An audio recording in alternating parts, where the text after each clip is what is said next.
the truth today, and it's about real hip-hop today. And this is what we have to ask ourselves. Yo, is Jay-Z goated? Can we really say that now? Can we go ahead and can we admit that now? That Jay-Z is not possibly. I'm gonna go ahead and say that he is. He is the GOAT, right? Jay-Z is the GOAT. And that's what he basically proved after this performance. Or it wasn't even really a performance. What it really was after this concert or festival, 3-day festival. You know, this is the other thing too. I know some people, because they probably haven't been to a lot of hip hop shows, I know some people are out there saying that this is like the greatest concert that they've ever been to. And from the looks of it, it does look like it is. It does look like it is probably one of the greatest concerts ever. It does. But my point is this. If you've been to a lot of concerts, it looks like it was cool. Fortunately, I've seen Jay-Z at Coachella, and that's what this festival reminded me of. This festival reminded me of Coachella. But you see, the difference is that when Jay-Z did Coachella, or when a headliner does Coachella, they usually only do one day. But Jay-Z did 3 days in a row, a whole weekend. So now it's like, oh, okay, you did your own Coachella. That's what he did. He put on his own Coachella. Not to mention with the acts that he brought out for him. And let's be honest, y'all. Most of the acts that he brought out were all A-listers. All A-listers, man. We're talking Pharrell. We're talking Nas. We're talking, of course, his wife, Beyonce. We're talking his daughter, Blue Ivy, who's going to become a celebrity. We're talking Eminem, of course. We're talking Slick Rick. Did he not bring out the clips too or something like that? Or I've heard rumors of that. I mean, I pretty much watched day one. We've already seen those clips. Maybe for reference purposes, we can play it. I mean, I got another video where I go ahead and I break down the whole Nas thing and all that stuff. I wanted to talk a little bit more about day 2 and day 3. But, you know, just for references, yeah, there are some pretty much historical moments that we should bring up right here. So let's see if we can pull this up on the screen right here, just for reference. I mean, I know we've all covered Nas, which was on Friday, but just the genius of this, man, was just brilliant. You know, the fact that they were rapping each other's lyrics and finishing each other's verses. Like I heard Ebro and them say, which is one thing I finally agreed with, was that Nas and Jay-Z started a group. They basically formed a group, man. They were doing mashups of classic songs from the 90s. That still shows you that it holds up to this day.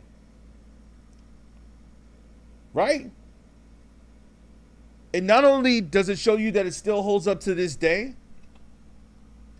but the breath control and the clarity. Yo, man. I gotta tell you, take notes, y'all. See if we can play this real quick.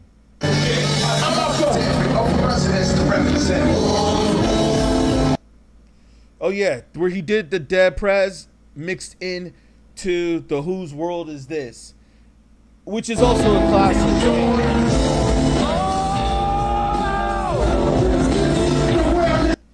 I mean, the sound quality is not great on that one, but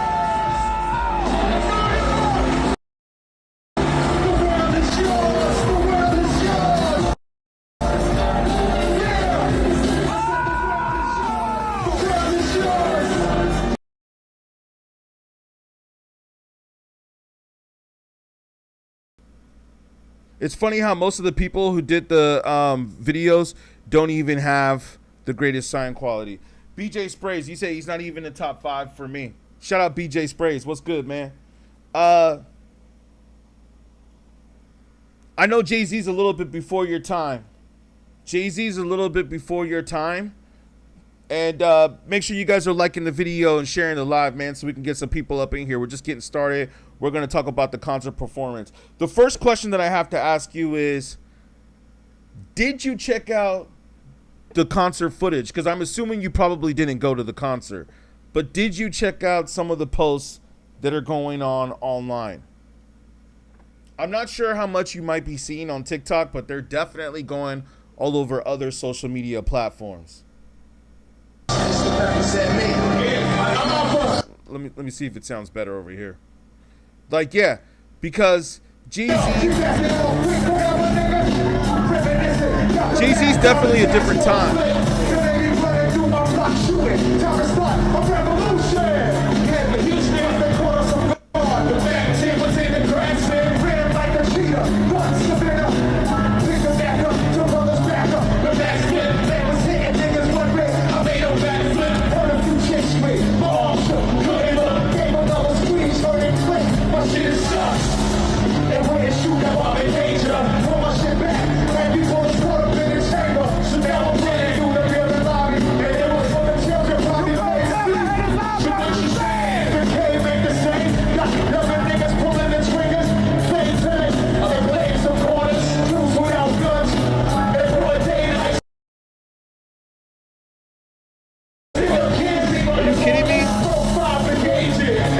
Yo, let me just say this real quick. Do y'all know how much of a classic this is? Like, are y'all really aware? Like, see, that's what I'm saying. I understand that Jay-Z might not be one of your favorite rappers because you're beyond Gen Z. Shout out BJ Sprays though, man. I'm glad that I'm I'm glad that I'm getting followers and people that are watching these hip hop takes that are from a completely different generation. You grew up in hip hop in like what, 2015? Probably. Maybe even later than that. You grew up in hip hop in 2015. You were a teenager in 2015. Maybe even 2020 or somewhere around there. That's when you became a teenager. It's like, of course you're not going to really know what's going on with Jay-Z or with hip hop. BJ Sprays, how old are you? You're like what, like 15? You weren't outside when Jay-Z Reasonable Doubt was popping. You weren't outside then, man. You see, for those of us that were teenagers when Reasonable Doubt came out, we were like, yo, man, this was like, and Nas Illmatic. You see, you guys got to understand something too. This is the fact that I feel like this is what I can bring to the table that a lot of people can't. The other fact of the matter is that hip hop wasn't mainstream at this time.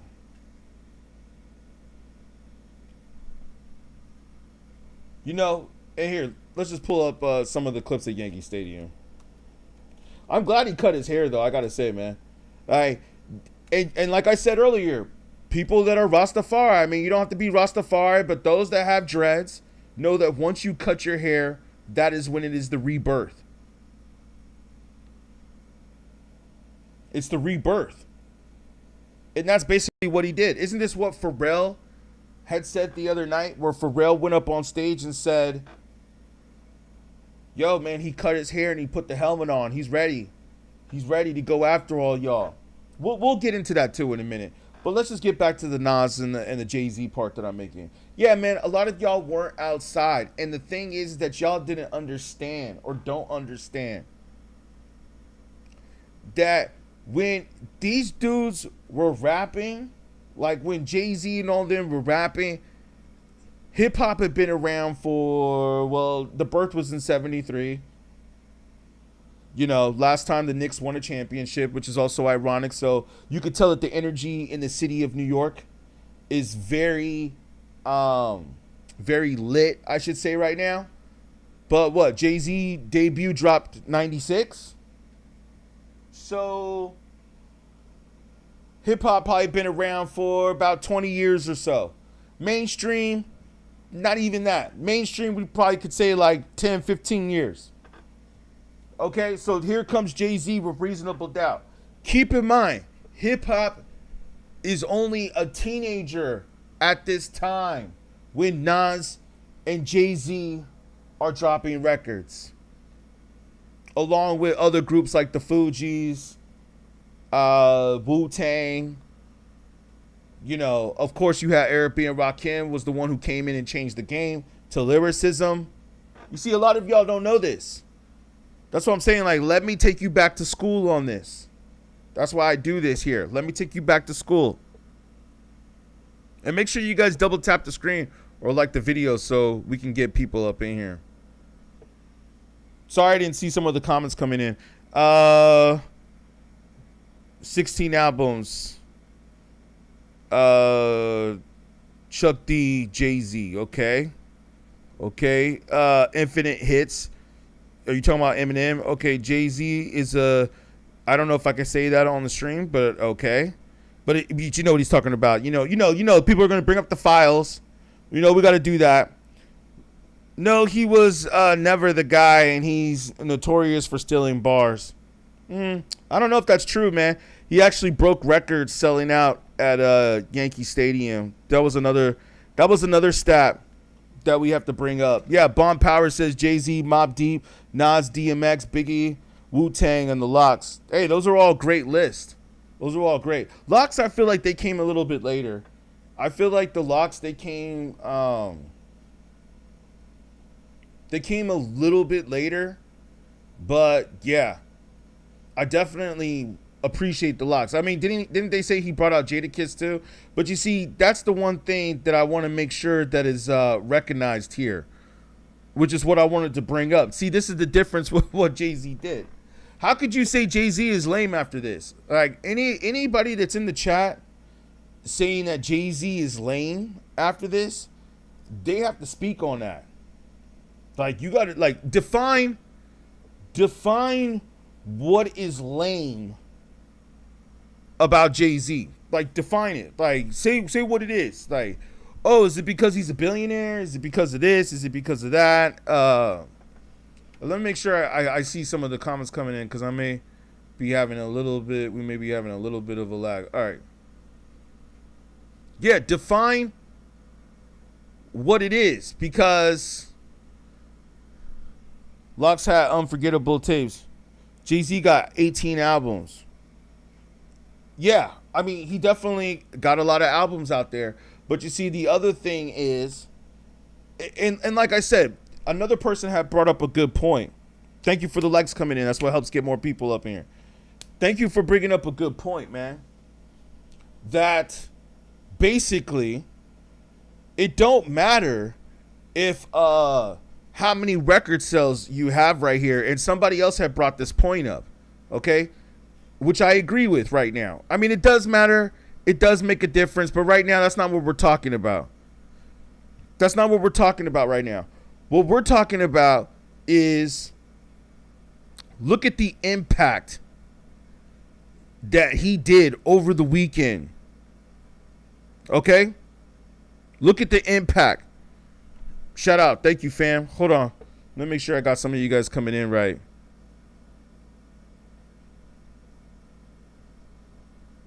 Yeah. Look at the impact that he did, man. You know what I'm saying?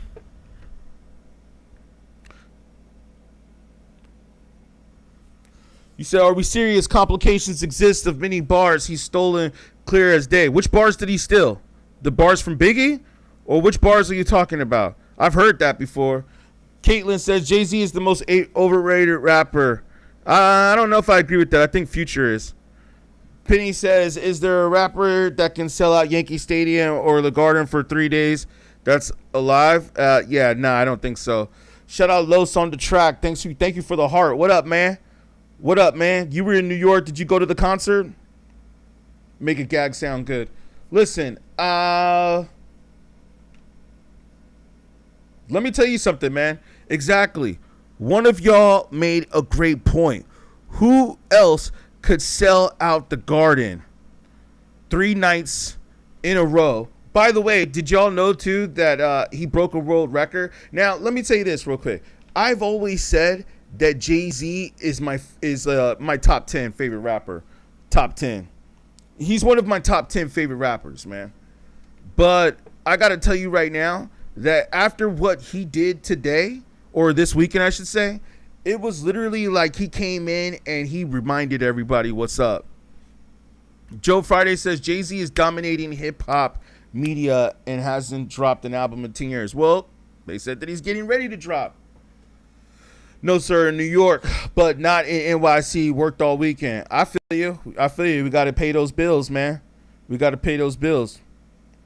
Wait, hold on. He's still the most influential rapper in music, Joe Friday says. Yeah, I agree. It's somewhere in New York, and Jay's pronounced with the G. Yeah, let me say this, man. Let me say this. I feel that Jay-Z's Reasonable Doubt, I've already said this, but after the concert, it definitely made me feel this way. That I feel that his album, Reasonable Doubt, has definitely stood the test of time. It's definitely stood the test of time. I mean, yeah, y'all could say what you want to say about Dame Dash, and I know some people that worked at Rockefeller actually told me that they were upset that Dame Dash wasn't there. Thank you for the likes coming in. Appreciate you. Yeah, some people were saying that they were upset that Dame wasn't there. But, you know, they have their little beef.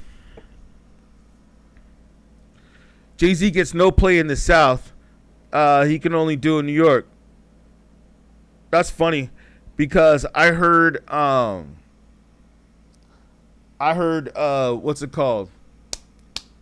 Somebody said the same thing about Kendrick. You know, the South is different. Y'all are different in the South. Like in the South, y'all only play what comes out in the South. And that's cool. Y'all respect what you want to respect. Because I'm going to tell you right now, most people in the South don't get no play in New York either. So it's a two-way street there. Y'all don't play what's going on in the South. And New Yorkers ain't playing that either. You know what I mean? Nah, man, Gucci Mane gets no play. Gucci Mane gets no play. Especially after he snitched. I didn't really care for Gucci Mane, and I understand that. But, you know, I heard a lot of people that are even from the South say they don't listen to Gucci Mane no more. Didn't you hear that everybody was like throwing away his records and all that stuff? They was all throwing away the records. Okay. Eminem on Renegade, tell me if he the GOAT. I mean, everybody says that Eminem had a better verse than Jay-Z on whatever it's called, Renegade. But still, the point being that Jay-Z brought Eminem out, you know? Thank you for the gift. I appreciate you. XY, I appreciate you. Yeah, just the fact that he brought up that, hold on, I'm trying to see if I can get these chats to come up on the screen. I don't know why they ain't coming up over here on the screen. Yeah, everybody knows, but the fact that he brought out Eminem, and let's play the track. Let's play the track while I check something real quick. Who all went to the show? That's the real question, is who all went to the concert?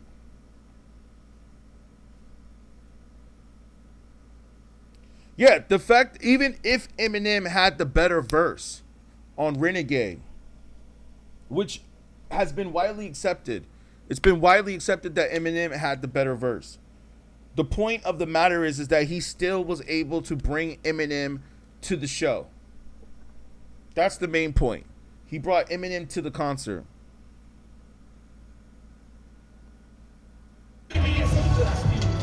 Ty Vegas says he didn't have the better verse. Okay.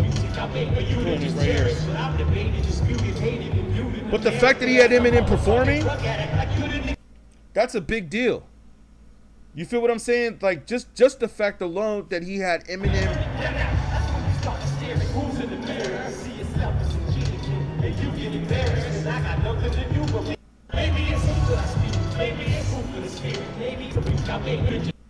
So just the fact that Eminem and perform with him is a big deal.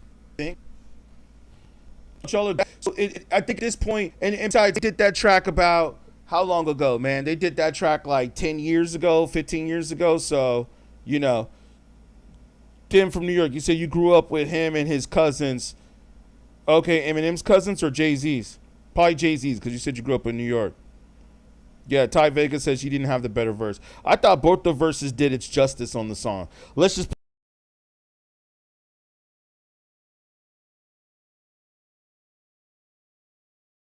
put it like that. Let's just put it like the fact that Renegade is a classic track. You said your daughter went to go see Jay-Z, and I'm sure she said it was dope, right? Because everybody I know that went there said it was dope. I haven't heard one person that went there say it wasn't dope. The man from WV says he is not even in your top 5. Hey, I'm not mad at that. I'm not mad at that. I think Jay-Z's definitely like a top 10, top 20 though, for sure.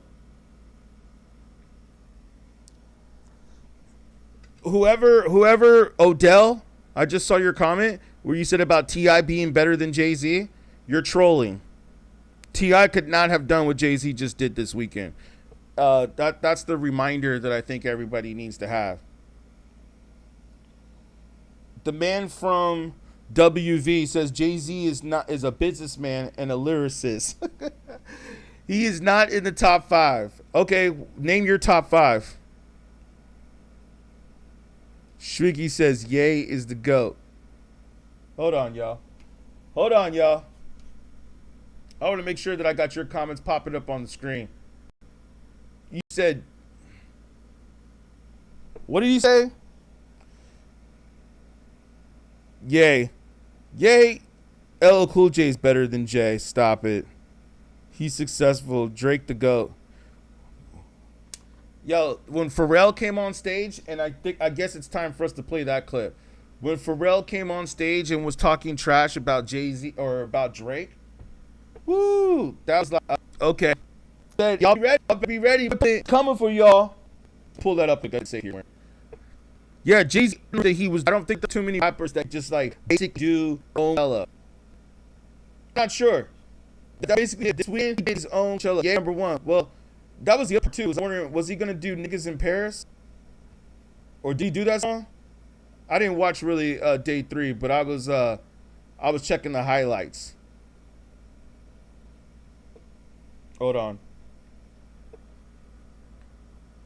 Yeah, but where did he do the whole week concert? When Clutch said Drake did a whole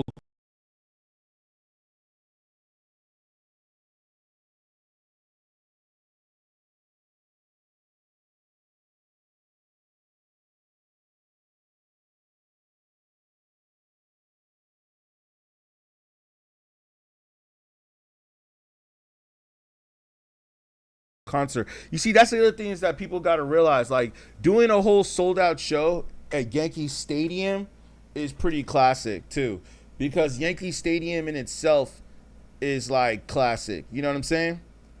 Like Yankee Stadium. So it's like, where did he do the whole sold out show? Like, if you're gonna say Australia, it's just like, like I could do a sold out show in Australia. You know, it's just like, oh, London. Yeah, who cares, man? That's like whatever. Like that's Jay-Z's about to do London. Like everybody does London. It's different to do it in the States. It's different. Like y'all got to realize that, man. It's different in the States. Like in London and Amsterdam, everybody is more about hip hop out there than in America. America like only cares about mainstream rappers. That's the reason why people always go to Europe. That's the reason why they go to London. Because London and Europe is way more accessible to like real hip hop. They don't care about who's famous or who's not famous. So like Drake doing a sold out show in London is like, or Kendrick Lamar doing Amsterdam show sold out. That's a given. That's a given. But Jay-Z taking it to the Bronx, the BX, where hip hop started. Not only that, can we also throw that fact in there? Let's also not forget to throw that fact where hip hop started, the birth of hip hop. He took it back to the BX, sold out, broke the records. Yo, man, you got to say, there's a difference between what somebody can do in reality and what somebody can do on the internet. It's definitely a difference. Let's play this Pharrell clip real quick while I load something up here. Let me play the Pharrell clip. Be right back with y'all. Hold on. Listen to what Pharrell said right here on the concert.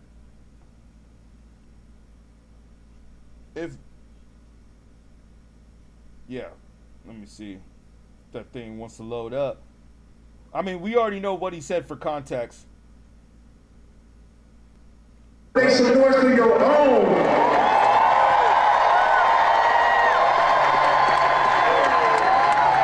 Y'all know him to be the giant, and I know him to be. They booked the bear, and then the bear cut his hair, and now he got on his helmet. He got on his helmet, and he getting ready to go to work. I hope he kill all the niggas. Y'all know what I'm talking about. Make some noise for the legendary skateboard Peter down in New York City. Let's go. We gonna chill here tonight. You gotta make some noise for your own.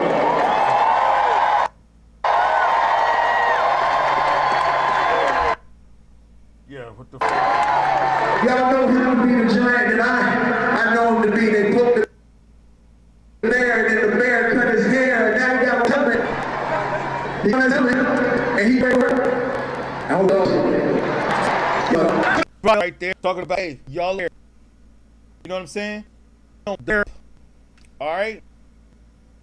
So we're gonna see what Drake does. Jersey Boy says the goat of what? Hell nah, he's a bitter or a biter. Yeah, somebody's been saying that, but nobody has ever said which lyrics he's biting.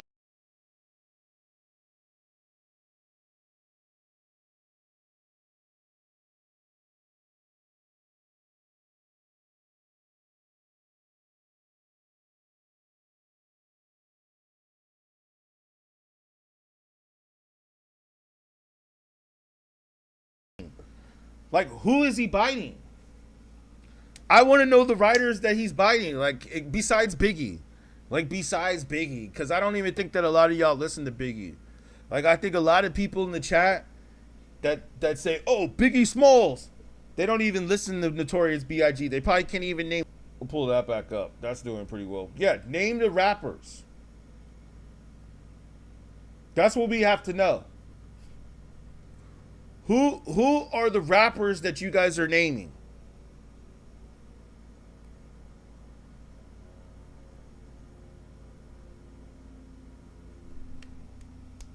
Yeah. Why pull this up? Like, yeah, that's what I want to know. I want to know, like, who are the rappers that you guys are naming? Or the rappers that he's copying or that he's biting? Because I'm telling you right now, man. He's about to come through it, man. Like, Jay-Z's already getting ready to write a whole new album. Okay, clutch in. Let me see what's going on here. You said Jay-Z's whole thing was he the most streamed rapper. Now it's Drake, and he don't want to talk numbers now. Man, that's BS, man. We've already covered that. That's already been covered, man. Jay-Z sold more physical copies than Drake. You can Google that. Like, Jay-Z has sold way more copies. As a matter of fact, that's another great thing. And I'm actually glad in some ways that you brought that point up. Because that point basically goes to show you right here that Jay-Z's proving to y'all that who cares about streams now? Like, ain't nobody giving a crap about streams anymore. Like, that's cool, but like, look, man, we know, those of us that are smart, we all know they faking streams. They're all faking streams, man. None of these streams are real. Yo, Lizzo had all these streams, and then all of a sudden she only sold like 3,000 copies, right? So it's like, man, a lot of us are now knowing that these streams are really just fake.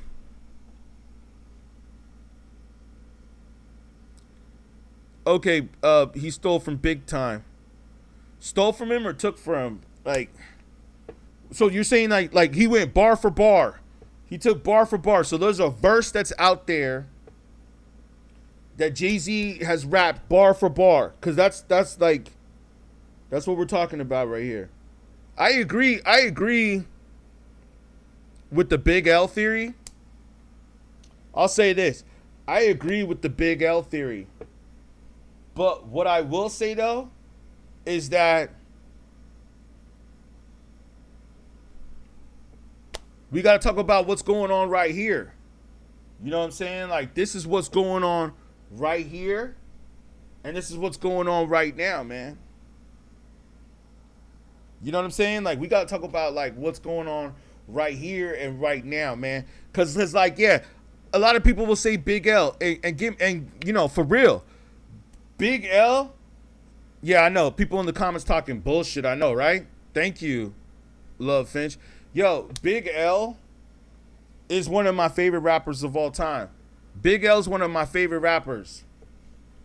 Okay, I'll put like Big L could possibly be in my top 10 rappers. Okay? But you know what's so funny? Is that every time I talk to people, and every time like we have these debates or we have these conversations, never do I ever hear somebody mention Big L as their top 10 rapper. I never hear people mention Big L. Never. But you know what's funny? Is that I always, time and time, sometimes, not all the time, but sometimes, I'll hear people say Jay-Z. So we have to look at the fact of the matter of, it's like when people say Big L or when people mention Big L's name, I'm really thinking it's like, oh, okay, you must have heard that in a publication. I bet half these people in the chat can't even name 5 Big L songs. Like, real quick, quiz, without Googling it, without looking it up. Everybody tell me in the chat right now, where's Big L from? Where's Big L from? That'll be one quiz. Where is Big L from? Without looking it up, without Googling it. Where's he from? Give you 60 seconds to answer that question. Where is Big L from? Yeah, Biggie, Pac, you said is your GOAT. Okay, Gary said Harlem. Yeah, you're right. Okay, so good. You know, NYC. Yeah, what part of New York? You know, yeah, I was waiting for some people to go up in there and say, Brooklyn. Brooklyn. Yeah, man. Hey, like I said, to do this in New York, I feel is even more bigger of a deal. It's bigger of a deal, man. And we gotta admit that, right? Like, we gotta admit that.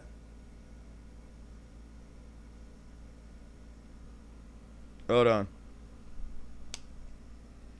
Yeah, like y'all tell me. Yeah, Nas is the king of NY. I'm not mad at that. Nas is actually my favorite rapper, so I'm like, or definitely one of my favorite rappers. I think Nas is in my top 5, so you know what I'm saying? Like, definitely Nas. You said if Biggie and Pac were still here, Jay-Z, wait, let me make sure I got that, would have been just what he was when they were around mid. Yeah, maybe. I mean, Jay-Z became a better rapper, though. I think Jay-Z's better now than he was when he dropped Reasonable Doubt. That's the whole thing. Like Jay-Z has actually gotten better with age. You know, like that was a fact that we were saying earlier today, is that when you go back and you listen to Reasonable Doubt, which was what the celebration was of today, I feel like that album still sounds good to this day. It still sounds good. M does win on Renegade, but Jay-Z's music is better in his... Yeah, I agree with you, Harley, completely, 100%. Nas is the greatest rapper alive. Probably. Yo, that's another part about Nas, and let me go back to this. And I'm going to play this in the background for you. Did y'all see the part, like if you guys go back and watch this, and I want you to know like how historic this was. Did you see the part where Nas and Jay-Z were trading verses to each other's songs and doing like a mashup? Did y'all see that? Like that was like, I got to tell you, man, I've seen a lot of hip hop concerts. I've been to a lot of hip hop shows. I've seen Jay-Z perform. Have I seen Nas? I'm not sure if I've seen Nas. I've seen a lot of rappers, man. I think I might have seen Nas like at a festival. But I've seen a lot of concerts. I've seen a lot of festivals. You know, because I also do this for a living. So I've been to a lot of concerts, right? Redman. Yeah, shout out Redman. I've interviewed Redman too. You can look that up on my channel.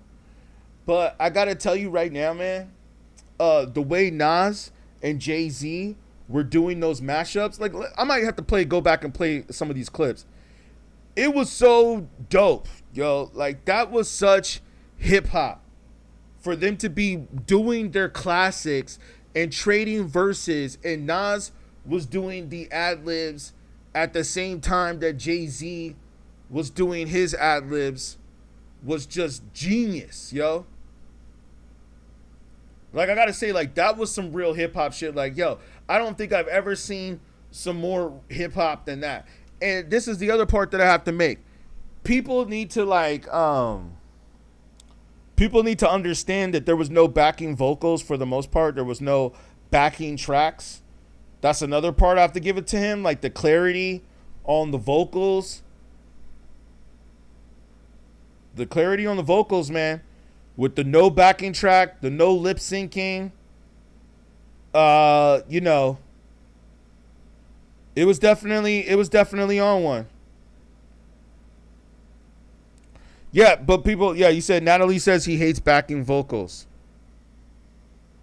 That's good. It sounds way more professional, like they said. Michael C says he sold out.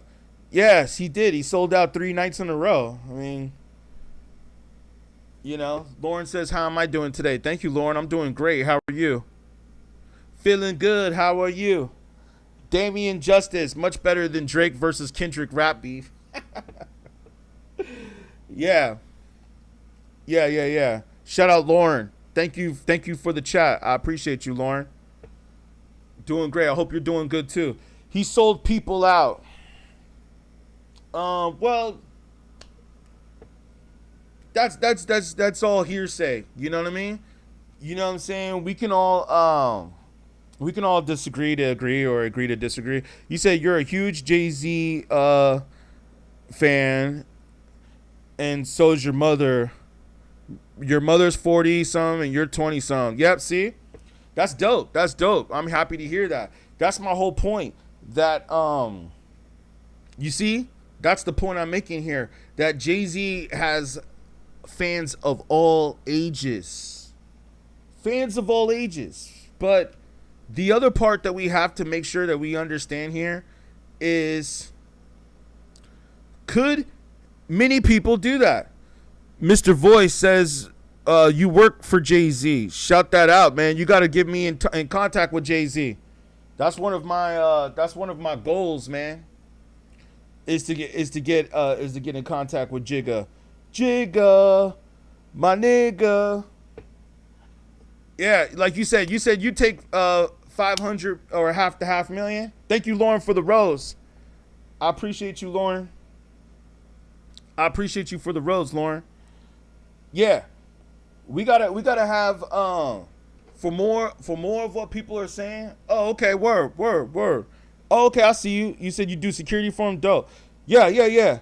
I was just getting started here, my brother or fam. Probably let some people up in a minute. We're just getting started here. We actually was still getting some configurations going on here in the background. So just bear with us for a moment too on that. But yeah. Hold on for just a second. Yeah, man. I mean, let me tell you something. Yeah, like, thank you. Yeah, make sure that we got everything coming in on the other ends too. Let's play the Nas clip while I get some things ready here. Like I said, man, the way they were finishing each other's vocals, and thank you for the likes coming in. I'm gonna try to get back to the comments. You said he calls himself the GOAT and buys press to say it as well, so he's not the GOAT. Pat, shout you up. Let me say this, man. We don't know if that's true. You know what I mean?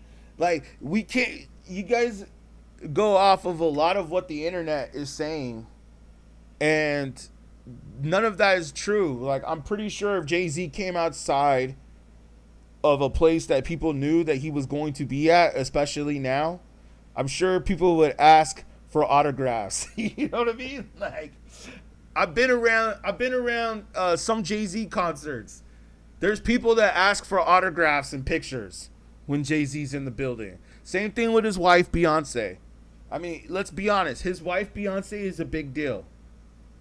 She's a pretty big deal. You know what I'm saying? When she's in traffic or when she's out there and she's out about, she definitely brings a lot of attention.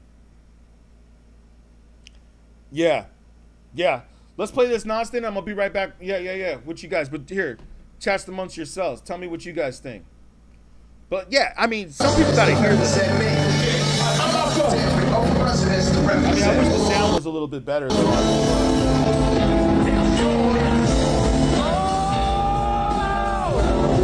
then you also had Nas with the fitted, like with the Yankees, or Jay-Z with the Yankees, Nas with the Mets. At least he filmed a good portion of it. Yo, that was another thing that a lot of people were saying though too, was that the screen was also really dope.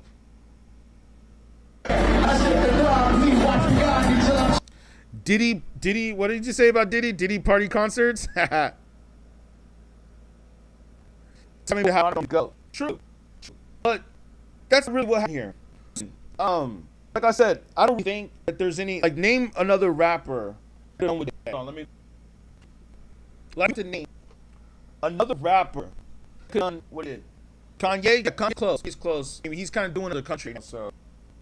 Kanye class, man. Kanye got too. So, for the producer, but I think he's a better rapper. Not to mention, Jay-Z kind of the one who Kanye. Dame Dash on. Jay-Z is actually one who, like, rapper Kanye. It's like Dame Dash couldn't rap over, or over KB. He proves that Jay-Z is an icon. Yo, he definitely proved that, man. Jay-Z lyrics. Stills, S-T-E-L. We've already said earlier, whose lyrics is he stealing? And saying it bar for bar, or is it just like a line here or there? Because if it's just like a line, that's what I'm saying. Like, today, I don't even know if I could even really hip-hop this, man. Because some of them say the funniest things, man. Like, all these people say the funniest shit. You know what I'm saying? Where it's just like, they hear one thing on the internet or one thing from one of the people that they listen to, and then all of a sudden people like run with that. They want to run with that, and it's just like, But here, PG says rap suck live. I don't think so, man. I think that Jay-Z actually put on a great show this weekend. Would I say the greatest hip hop show of all time? I mean, that's yet to be seen. But how many people actually in the chat were actually in the show? Because that's one. I mean, I know to some people that they were going to show, but I haven't heard from them. Like, yeah, I heard from anybody. Tony says you live 2 blocks away from the city and you heard it out the window. He writes on the coast on to people. I don't know about that anymore, man. Like, I'd say that he beat Rick out of his wife Beyonce. He brought up Eminem. He brought up JAÐ-Z, who like helped him out. You know what I'm saying? I kind of would have showed up, but you know, make their beat. But if it brought Cash, that was the parts that I wanted to see. I want to see not or yeah, and I want to see Kanye. But you know, if Kanye would have watched Throne, niggas in pairs and all that, oh man, like hip hop overload. Thank you for that. But I feel like all celebrities that came out and something, you gotta kind of that, man. You gotta be like, yo, there's a lot of people came out and they shared him. You know what I'm saying? A lot of the negative comments are for people who want Jay-Z to be seen as a has-been. I agree with you on that. Jay-Z the GOAT is. Let's say that for the really fun. Like, Joe, what happened? Did y'all forget? Said Jay, he's a handsome engineer. Yup, he's a GOAT. Yo, let me speak a lot, man. Listen, he's always been one of my favorite rappers of all time. People that came out, I remember my friend had that on cassette. Like, that album was shit when it came out, and it's like fine wine. It's actually still dope. I worked with Jay-Z. He could have done with it. I think he could have out in a row. And looks good performing right now. Like, right? He looks good, man. He's younger. He looks healthy. He looks it's like he's ready. He's ready, man. Is the house that? I'm saying even like one in my rappers. I named Terror the easy without even trying, without even having to think hard, without even having to hard. I can name better rappers than Lil Wayne. I mean, first of all, the dude forgets his lyrics. So anybody who forgets like a real rapper, it's like that's what I'm saying. I'm gold of hip hop. Like you couldn't perform, you were a trash rapper. Hence, JAY-Z selling out Yankee Stadium 3 nights in a row. You know what I mean? Like, and doing a good performance, doing a great performance, doing great performances. We can all look at Lil Wayne search right now. It's online. Go Lil Wayne, Beyonce. Goes up on his trash performance. He apologized. That's trash he is. Had trash performance. Garbage. He's garbage. He's sorry. They even admit he's garbage. And not only admit he's garbage, but his fans that he's garbage. Some of his, including Russ, you know, now that I think about it, Lil Wayne wasn't thinking about. Like now you just figured out. You like 10 years to figure out Lil Wayne ain't about nothing in lyrics. Hold on. You're right. You over the video. I got a Wayne stand in the comment section. It was flag video. Bro, what?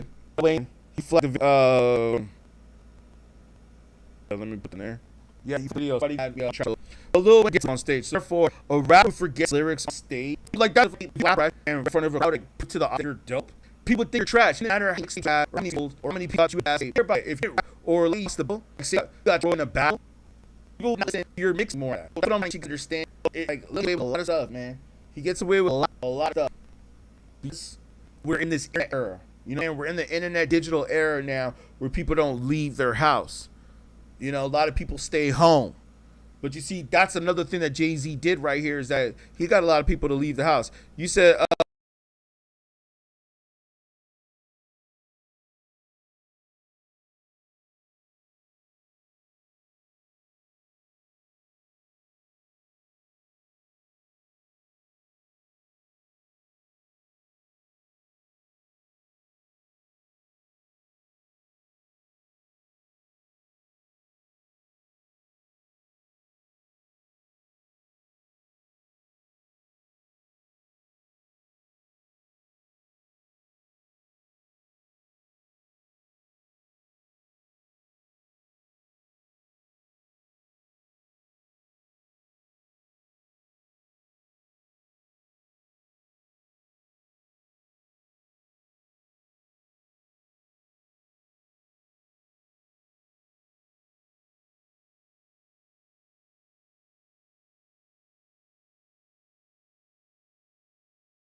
Would 50 Cent get this much backlash if he did the 30th anniversary? Let's see here. I'll let you speak your mind. Hold on. Let's let everybody up in here. I'll let you guys up in here. Here we go.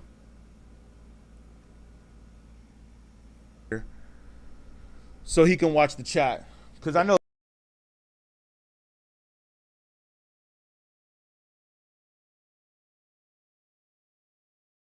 people start talking over each other and interrupting each other, and it's like, hey, yo, let the people say what they gotta say and speak on the culture.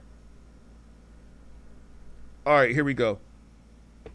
I'm gonna let them up in just a second. I just want to make sure my comments were coming up in here, and then 50 is super international. I mean, they all are. They all are in a way. They all are in a way. Here, Lauren, I'll let you up and then a few other people up. And then I'll let a few other people up at the same time. Can you hear me? Hey, how's it going? How you doing, Lauren? I'm great. I'm happy. And I'm happy to join this conversation because I love Jay-Z. I've been loving Jay-Z partially because of my mother since I was a baby. Oh, yeah. For sure. He's always dope. My mother is 42, I'm 23, and she's a super fan. Oh my, yo. She didn't get to make it to New York to go see him because she had to work, but she was very, very, very pissed off about it. Did you see any of the highlight clips? I did, yeah. And what'd you think? And I love Jay-Z. Let's just be clear. Anything that Jay-Z touches is gold, okay? Okay. Let a couple other people up in here. Yeah. Not necessarily because he's from New York, because, I'm from New York, but... Okay. But he's a dope lyricist, period. And he's been that since 1996. It ain't much changed since that time. I agree. Maybe the lyrical content has changed, because let's be clear, he can't talk about selling substances no more. He don't do that. Especially the fact that he has his daughter too now, Yeah, no. Because I noticed he took some of the words out when he was doing Feeling It. I noticed he took some of the words out. Because were his children present at the time? Yeah, Lisa says your mom has good taste. Yep. Yeah, she does. But she's also from New York. She's from Queens. Oh, okay. Well, yeah, there you go. So she's been loving Jay-Z forever. And so, wait, did you just say his babies were in the audience? That's probably why you changed the lyrics. Well, Blue Ivy, I was trying to accept everybody else that was in the chat, but I don't know if some people were still on. Yeah, Blue Ivy did the intro for Feeling It, remember? She did the intro on the piano. So he changed it because he didn't change the lyrics, but I just noticed like he took some of the words out, like some of the main parts. He took it out. Yeah, because she can't say that stuff. She's what, 15? Yeah, something like that. So, yeah, you're right. He can't rap about the same stuff that he used to rap about. You're right about that. He's got to switch it up a little bit. And I'm noticing that other people was taking the blueprint. Oh, yeah. Yeah, the blueprint. Oh, man, classics. Wait, I let some other people up in here. What you got to say, Sarcastic, if you're on the line?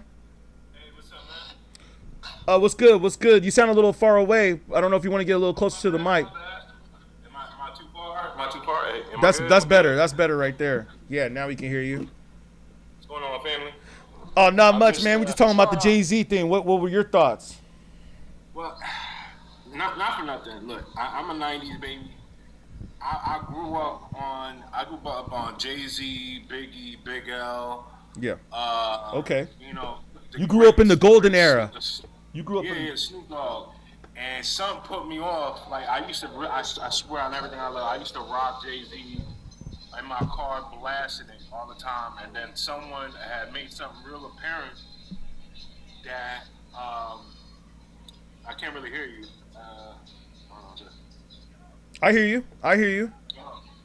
Someone made something really apparent about how Jay-Z was taking certain people's music. Yeah. It's like, I said, what you mean? I said, what you mean? And they hit me the hardest because he was like my top 3. But they got to name the rappers though. Like they say Big Tweed and some of these, or Big Time and some of these other rappers, but it's not like a verse that's bar for bar. It's just like lines. You know what I'm saying? It is. It is.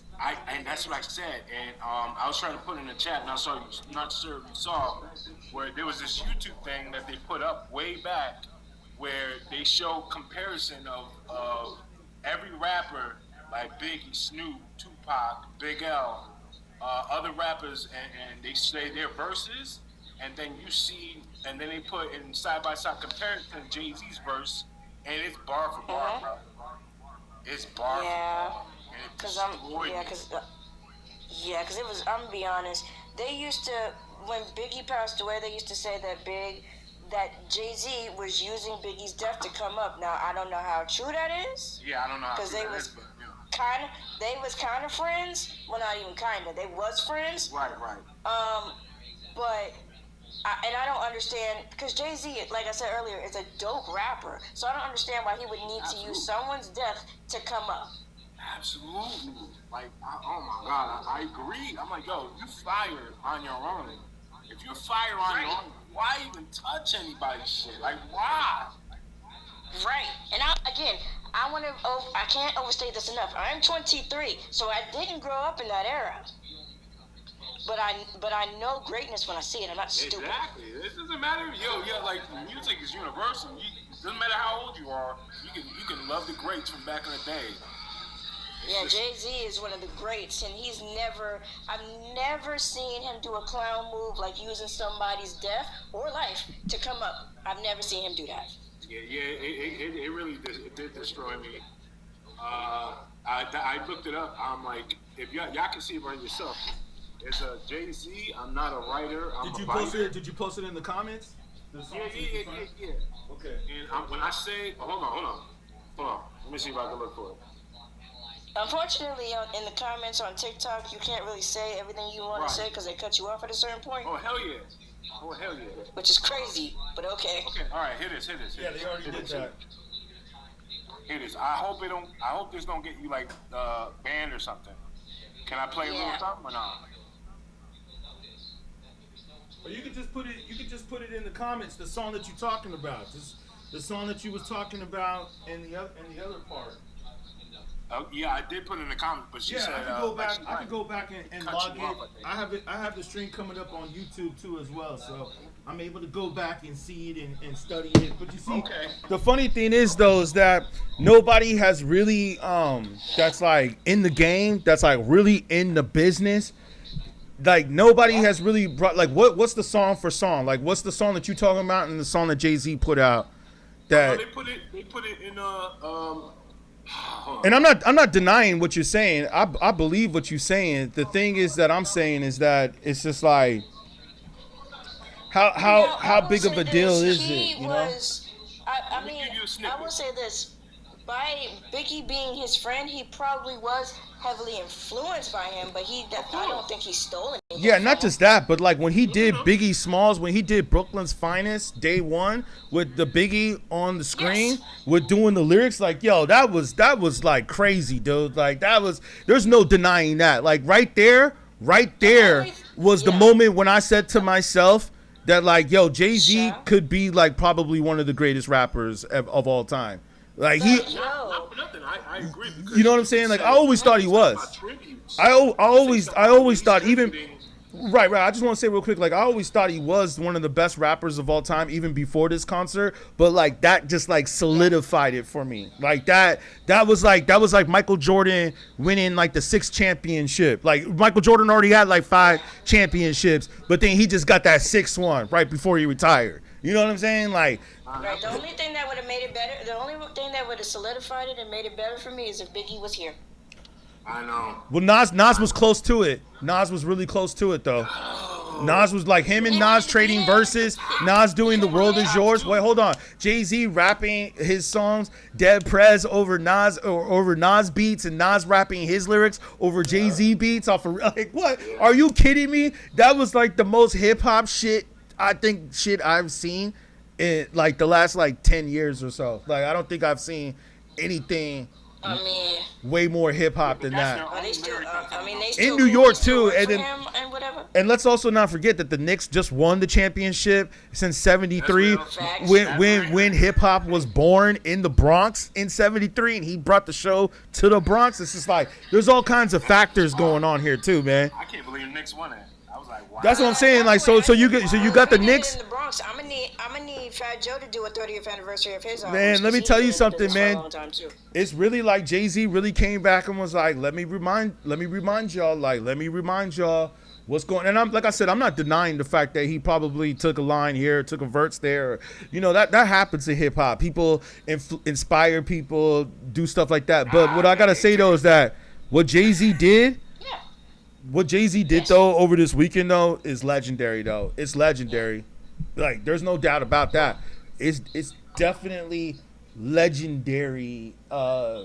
And the people that came out to support him too. Like the people that came out. Did you also hear too that they said with Yankee Stadium, they said there was like a brawl, not a brawl, but like people were trying to rush into Yankee Stadium. There was like 10,000 people outside that couldn't get in. Yes. Crazy, man. They're like, well, that's how it used to be in the 90s, yo. You don't let them in the club. Yep. Yeah, they're gonna find a way to get in. Like they were bum rushing the club. That's what I'm saying. And like it was pretty.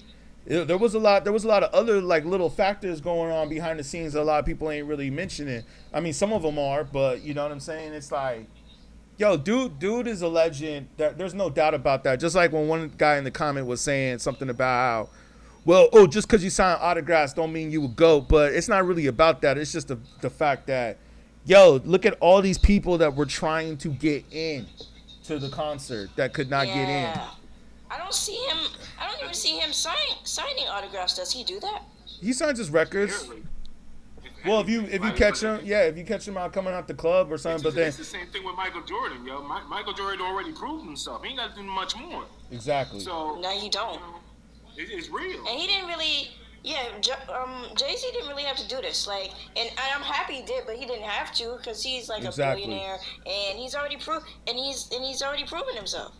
I think he had to remind people because, you know, Drake and a lot of people were talking trash. And then I don't know if you guys jumped on what time, but I played the Pharrell clip. Yo, Did you hear about the Pharrell, though? Who cares what Drake? Did you hear but Pharrell? I'm like, Pharrell went up on stage, though, last night, and he shot at them. He took shots at them. Okay, Right, Lisa but the says fact 90s, is- baby. I love to hear Right, from you. but the Yeah. fact is, Pharrell took shots at Drake. But the fact is, Okay, who that's cares what Drake thinks? Thank you for the follow, Mike. Who cares what Drake thinks? Mm-hmm. Who cares what Drake or Kendrick or anybody else thinks about Jay-Z? Because first of all, if we being completely honest, these are rappers that influence y'all. Yeah, that's true. That's true. Well, homie on the line, Sarcastic, he's a 90s baby, so he was around when hip-hop wasn't mainstream yet. And same with me, I'm a 90s baby too, so that's what I'm saying. Like, when hip-hop was around in the 90s, it wasn't even mainstream yet. Like, I remember we had to wait for, like, Yo MTV Raps to come on at, like, 10 o'clock on a Thursday night. I remember that. Yeah. I couldn't afford a cassette Like, tape, yo. so I had to record it on the radio with a Oh, blank yeah. one. Yeah, everybody was doing that. That was, like, the dopest time, though, if you think about it, though. Like, hearing music that you never Man, heard Drake- before on the radio. Yep. Yeah, and see, okay, this is another point I want to make. Like, I remember listening to, I grew up in LA, so I remember listening to 90s hip hop, like on the radio back in the 90s. And yo, I'll say this, like back then, all these rappers were just creating dope music, you know? So like you had Tribe Called Quest, Yes. you had Jay-Z, you had De La Soul. So it was like when you listened to the radio at that time, that's all there was in hip hop. It was like Biggie. EPMD. Yeah, there you go. Yeah, EPMD, Biggie, Redman wasn't even really out yet. I remember that. Like, Redman was just about to come out. But this is like, yeah, EPMD, Biggie, Pac. But you also had like Wu-Tang. Yeah, you had De La, Tribe Called Quest. I met Redman. But I wanted to say to your point, I remember listening to the radio at that time, and we would record the radio. But like, man, them tapes would be fire. Because it's like everybody was coming with this thing. People are in your chat.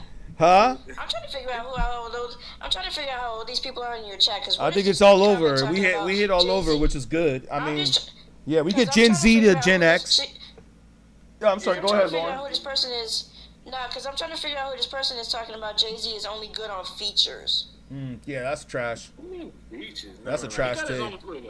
Look. Jay-Z can be solid on his own. My only Some people be discrepancy trolling is too though sometimes. Anytime he ever took something that was somebody else's shit that I really dislike. This is the only thing. But Jay-Z is dope on his own. Yeah. That was my Yes, he is. This is my only. Yo, man. Jay-Z got classics like the Blueprint classic, Reasonable Doubt classic, the Black Album classic. Others, you could, other people will have like, oh, I like 444, I like this one, but I think a lot of people unanimously all agree that Reasonable Doubt, Blueprint, and the Black Album are all classics. Yeah. Those are all classics, like unanimously. That's what I question. Like one of like the greatest hip hop albums of all time. Not just the 90s, not just 2000, not just, it's like of all time, the greatest albums. Listen to me, you dope when Tupac approaches you in a park talking about he made a diss song about you because of who you hanging out with. You hanging out with Big E, so I made a diss track about you. Tupac, he said this to Jay-Z. Yes, he said that to Jay-Z in a park. I mean, I wouldn't be surprised, man. 1995, I want to say. J50 says he disagrees. I'll have to look that story up. I think I heard about it, but I'll look it up. Too. J50 says he disagrees. Yeah, because back in those times, they would have been made that prevalent. Like, oh, he just Jay-Z. Oh, he went up to Jay-Z and said, I did this, that, and the third because you was chilling with Biggie. Jay-Z is garbage. He needs to be. Snoop. No, I was just reading some of the comments. Story. Wait, can I just say it's a J50? Yo, explain your point in the comment. Wait, hold on. I just wanted to make sure we get to some of the comments. No, he just said that Jay-Z is garbage, which is or that you disagree. Disagree with what exactly? But this other cat, Akbal, I can't say the name. You said Jay-Z is garbage. He needs to be in jail with Diddy. Okay. No, he didn't. That was Pac and Nas in the park. Yeah, I think you're right. I think it was Nas. I remember Pac approached Nas. Yeah, I don't think. It was Nas. Yeah, it was Nas. Yeah, he did. I remember that story where he said Snoop was there. It was Snoop and Nas and Pac, and Snoop told Pac, nah, chill out, because relax. Yeah, because Nas is not that one. He get you shot the fuck up. For sure. You gotta watch those statements though. Watch those statements on the live. Watch those statements on the live. Snoop's, because it's like, yo, Nas got a lot. Nas don't have a lot of people with him, but he got a lot of people with him. If you know what I mean. Rich, what's good? What's good? I just let you up. I want to hear what you gotta say. Is the fuck all of that. Jay-Z got me on edge all day. I couldn't even focus at work. Now, mind you, I went to the Roots. Oh, okay. He came out. We gotta watch the profanity. Watch the profanity so we don't get the live flag. Okay. Yeah. My bad. But yeah, I went to that. It was lit. It was all that. All state property came out. It was just. Wow. Where you at? Where'd you see the show at? At the Belmont in Philly. Oh, okay. Okay, you was on the East Coast. Okay. Yeah, so. Beyonce was there too, but she was in the back. She wouldn't come out. So when I saw the video of her, she sung "Drunk in Love" 2 o'clock in the morning. Yep, I heard that. Yep. Well, Jay-Z didn't hit the stage until midnight, right? Yeah, he came out late because they were trying to bum rush the stadium. Right. They wasn't trying to wait. Now, mind you, when I went to Roots Picnic, you gotta wait. Like it be jam packed, but you gotta go in groups. And, some people, they get so agitated and, they be trying to get through. Yeah. That's what they said. They said that's what we were saying earlier. There was 10,000 people outside and that they were trying to bum rush to get in. But, man, that's right. I forgot. I saw some clips of that. Let me see if I can pull it up. Beyonce did Drunk in Love at I didn't know it was at 2 in the morning. 2 o'clock in the morning, yeah. What we doing, man? Yo. How classic was this? How classic was it? Like, one of y'all tell me, man. It was it's like Beyonce coming out and doing her hits too. You know what I'm saying? Yeah. Like, that's just crazy. obviously, other than Jay-Z's own success, I think that it makes Jay-Z happier as a man to see that his wife is shining as much as he is. And his daughter too, Blue Ivy, Yeah. on the piano, playing, feeling it. So I love that, yo. yeah, it's a pretty big moment. It's a historic moment for hip hop for sure, and music in general. Not just hip hop, but like music in general. It's a big moment. It's almost like what they did. Now that I think about it, it's like beyond just hip hop. It's beyond that. Yep. You know. Okay. All right, Yeah, for sure. Hold on. Give me 10 seconds. Look at this. Hold on. Watch this.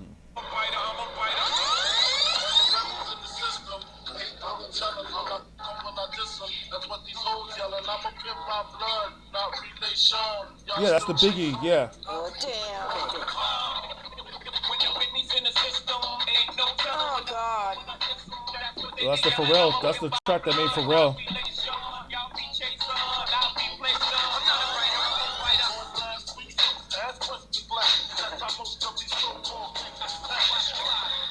That was hypnotized. That was hypnotizing. That I don't see the resemblance on Hypnotize. And what was it? Hustler Baby.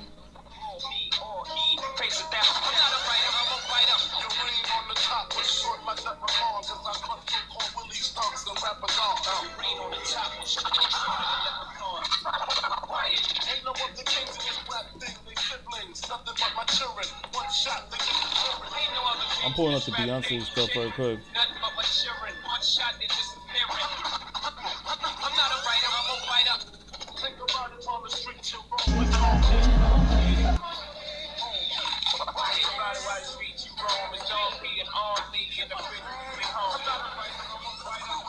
Yeah. I don't know, man. I don't know about some of those. I think were fronting. So like Hustler Baby with Neptunes and nah. Some of those were wrong. Because some of those hits came out at the same time. And it's like everybody would have caught that already back in like the late 90s, early 2000s. Not all of them, because that song came out in the early 2000s, and Biggie was dead by then. Exact. Not just that, but like, yeah, whoever made that. No, I get what you're saying, but doesn't mean the lyrics that were taken, it was taken back to back. Like, there's like, he took it, like, not for nothing, but people were saying it was like. It wasn't bar for bar, though. It wasn't whole verses, though. It definitely was not whole verses. Because you put, but that's what you said earlier, though. You said that earlier, and now after hearing that, like Hypnotize, Biggie on Hypnotize, and Jay-Z on the Hustler Baby, which by the way is a fact. That's the song that actually made the Neptunes. Okay, nobody really knew who the Neptunes were before that song came out. Right. So that song made the Neptunes, and then they played Hypnotize. Like, if that was him, nah, that shit is trash. Whoever made that shit is trash. Since, and I'm gonna be honest with you, since, Biggie's no longer here, if his family or anybody from that side felt some type of way about him doing that, he'd have been sued already for that. Exactly. Well, there definitely that part. That's a good point. There was something in I think it was like 2005, around that reason. Right, but you could still sue somebody for taking your son's lyrics and. You're not wrong. But they said it was how he defended it. He said it was a tribute. It wasn't taking his whole lyric. That it was a tribute to Biggie. So they fight off the strength of that, which I get that, yeah. But again, they was friends. Yeah, thanks, Tone. Appreciate you. Right, and this is a sentence or two. If you say a little sentence to pay homage, and you dropping straight bars for minutes on end that long, that ain't nothing compared. You know how Jay-Z rap. Jay-Z raps for a long time. Like, you say a little something to pay homage is unlocked homeboy then. That's one thing. But some of my favorite bars from Jay-Z is just Jay-Z. Exactly. Right. Sure. That's a good point. And not only that, it's just like people gonna say like, but he's not using Jay-Z's. There's plenty of Jay-Z songs where he's not using Biggie's lyrics at all. Not just that, but it's like if we're just counting like a little bar here or there, that's like saying, oh, well, the person that said yo, or all my people say yo, like that's like saying, oh, he's biting his bar because he was the first rapper who said everybody say yo in the club. So it's just like, that's just like, come on, man, that's petty shit. That's petty. That's petty. That's petty. Yeah. That's just like academics. That's academics and all those idiots out there trying to just like create tension so they can get more hits on their stream, and they just creating drama. But they know damn well if they was real hip hop, they would know damn well that Jay-Z is one of the GOATs. Like it's just like if you like Jay-Z's at that level to where if you say like Jay-Z is not a GOAT, I feel like he's at the level to where if anybody really says that, it's like you're just not, you don't know hip hop. You know what I mean? Like if you don't think he's the GOAT, like it's like saying Michael Jackson is not the king of pop. You know what I'm saying? It's like if you say Michael Jackson ain't the king of pop. Okay, hold on, because there's music fans that will say that, and you just hating at that point. Yeah, you just hating at that point. Like yeah. There's no way you can say Michael Jackson was not like one of the greatest of all time. But I'm not saying that. I'm not trying to put Jay-Z on the level with MJ. I'm just saying, like, as far as hip hop is concerned, He's there. Like, I would say definitely for rap. Definitely for rap. So, Tribe Called Quest and then Jay-Z there, and those are kind of more groups, though. Those are kind of more groups. Yeah, I mean, but still, Like pick a solo rapper, like don't say groups, like because De La Soul you got like 2-3 rappers, Tribe Called Quest you got 2-3 rappers. You know. I feel what you're saying. But I mean, not for nothing. If you really think about it, it could be a song. Jay-Z's in the rock, and that's a whole. Yeah, because if you put Jay-Z next to Tribe Called Quest, you really putting Jay-Z next to two MCs. You know, Fife and Q-Tip are both dope rappers. I see what you're saying. Yeah. Like that's just that in itself being compared to two rappers means you dope. You know what I mean? Like if I'm being compared, if you comparing me to two other rappers, I'm gonna look at myself like, damn, my shit must be really tight. If you comparing me to two other rappers that are dope. Let me ask you. If who would be next to Jay-Z if they were still alive today? I think there's already someone who's alive. It's Nas. That's who it is. Like people that have died. They had time to but Nas is still alive, and I think Nas is up there. Nas is up there with Jay-Z. Nas good lyrically. No, I mean like. No, Nas got classics too though. Nas Illmatic by Nas is one of the greatest hip hop albums. I don't know whoever that is, that sound in the background, but you gotta get rid of that sound, whatever that sound is in the background. Yeah. What were you saying though? I'm not sure where that's coming from. So I would say Big Pun. If he had more time, I think he could get up there in those levels. I think Big L, if he was still alive, he would have gotten up there in those levels. Tupac was already up there in that level. Biggie's already up on that level. But in your opinion, who that has died, who could have made a big impact, would be up in that level? Biggie, for sure. Yeah. Biggie, for sure. And Big L. I mean, there's a lot, man. I'd say Biggie. Yeah, you got Big L. There's a couple more. I mean, Nipsey Hussle. You know what I'm saying? Like Nipsey was on his way. Yeah. Definitely. Damn. You know? I feel like the only thing that holds Nas back from reaching Jay-Z level is he don't really know how to move in those like feel good songs, like those party songs. Like he can't really. I mean, maybe if he did it more, he'll feel more comfortable in that zone. I agree with that. He can move in and out of that, so he can go to distance, overseas. I agree. All that bigger. But my question for you, between Drake and Lil Wayne, who is the best MC? Drake, easy.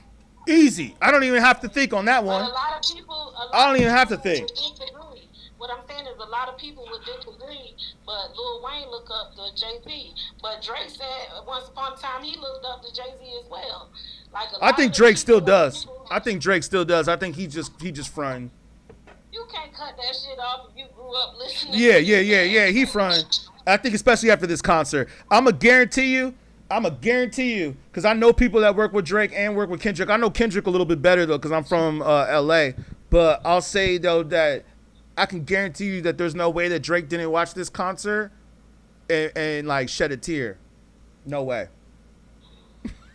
Like, Look, Wayne, not bad. Drake, I think he's lyrically he's pretty good, and I think he got commercial. But Iceman though was a good comeback though. Like, Iceman was a good comeback. What did you think of Iceman? Like, what were your thoughts on that?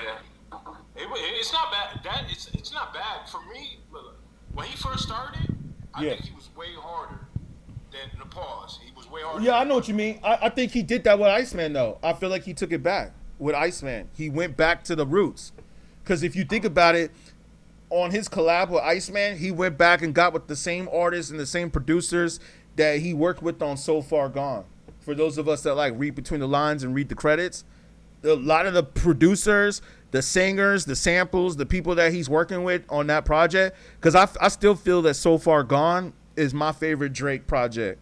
Even though I know it's kind of more of a mixtape, but I feel like that was before Thank Me Later. That was like before he like really took off, you know? And he went back and for the most part, and he went and he collaborated with a lot of people that helped, you know, with So Far Gone. So Iceman, I think is dope, dude. Like I think Iceman is a potential classic. That might be a potential classic. I mean, I think his earlier stuff is a little bit better. This is just my opinion. What album this year? Because we're already like halfway through the year. What album this year is better than Iceman that came out this year? My son's now. Give me a second. Yeah. I mean, again, I'll just go ahead and say this. Like, I don't think that there's an album that has come out this year that is that's on the level of Iceman, unless we're gonna see what JAY-Z does. Kofa says JAY-Z is too big for stadiums. I'm just gonna go through some of the comments real quick. Give me a second, y'all. Eminem. All right, speak up on Eminem. You said, I thought we were speaking about. Whew, man, you want to bring up a political topic. I don't know if we could. I don't know. I hear you, Third Eye. I don't know if we could talk about that though on this stream. You're gonna get it flagged. But I have been paying attention to that too as well. David says you haven't finished yet. Thank you for the follow, David. Appreciate you. Biggie is way better than Jay-Z. What's your thought on that, Bridgemont? If you're still on the chat, what's your thought of Biggie? I disagree. Biggie was talented, but the way Jay-Z lay out bars, and I seen him go freestyle wise. When I was a kid, I used to watch my cousin DVD, backstage DVD, when he was on tour with DMX and with Rough Riders and all them, Ja Rule. Mm-hmm. He used to be backstage just freestyling, and he could go. Now, I don't know, like I know he could too, but he get winded. Maybe you know what I'm saying? I'm gonna have to disagree there. Jay-Z's fire. We on that. But Biggie, if he had time and he was alive, I think he could have surpassed Jay-Z. I'm just saying. Daniel made a good point about Guru. I don't know. Yeah, you're right, Daniel.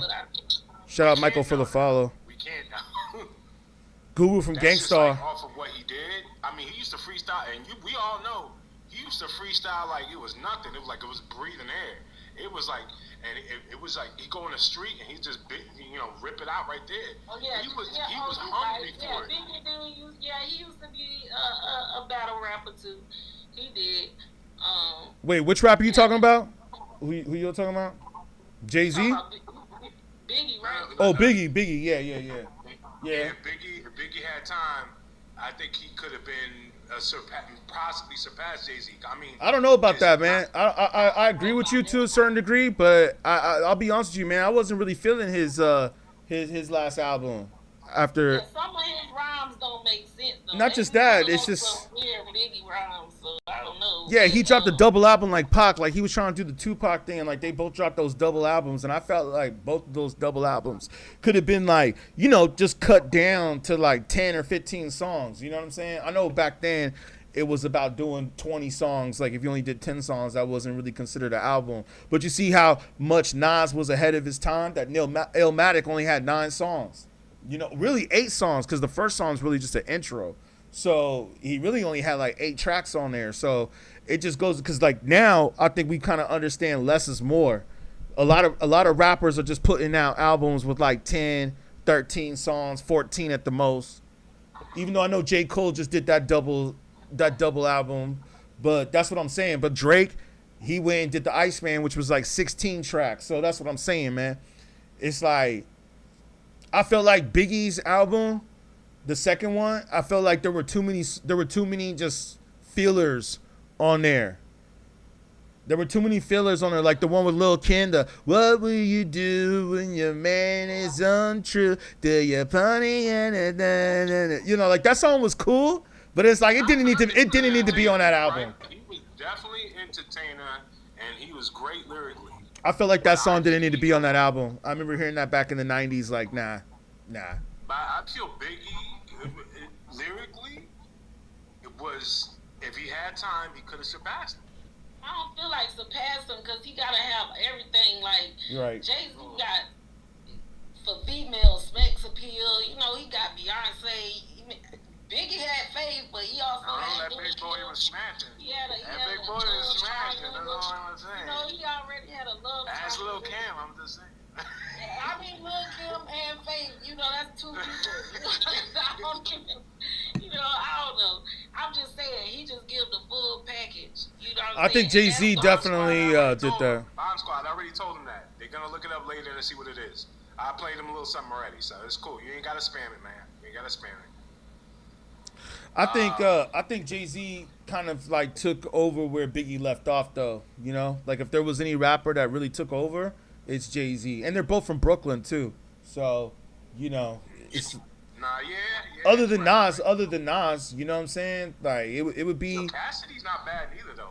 Y'all heard Cassidy, right? Yeah, Cassidy ain't on the level. Cassidy's not on the level. He's not on the level.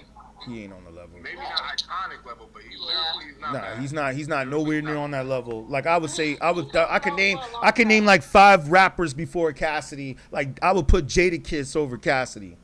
I would put Jadakiss over Cassidy. As far as like a New York rapper who's like really dope and still kind of relevant. Cassidy from Philly though. He from Philly. Well, yeah, I mean, I'm just more East Coast rapper, like, you know what I'm saying, like just a rapper that I think Jadakiss would be way more entertaining to see perform than Cassidy. You know, like if I had a choice to like go to whose concert. He's a little guy, you know, so I definitely would say that. Yeah, like seeing Jadakiss or the Lox, that would definitely be a way more entertaining hip hop show. Just like same thing with like you were saying earlier about Nas. I think Jay-Z also, just watching both of them on stage, like Nas is dope too. Nas, I already said he's like my favorite rapper too, but I think Jay-Z is also just a better entertainer. That's the other thing, man. Jay-Z is just, he's got that star power, man. He definitely does. Like, that's the thing that I have to give it to him with on this performance, man, is that Jay-Z really proved that, man, he got that star power. Like, he really do. He really do, man. Like, you can feel the energy. Every song, like every concert that he ever had, it was always sold out. Yeah, man. Like Jay-Z concert that I know of was always sold out. Yeah. Cassidy, the hood guy in the chat. Yeah. Pimp C. Okay. Yeah, I remember some people were talking about the big pimping. No, I'm sorry. I was just going through some of the comments. Wait, best part of last night, that was 4 hours behind schedule, was that no one was late to work today. Yeah, everybody was nobody cared. Everybody was like, yo, everybody was at the Jay-Z concert, right? Everybody probably, you said something about that, right, Bridgemont? You said something about not going to work, or you couldn't concentrate at work?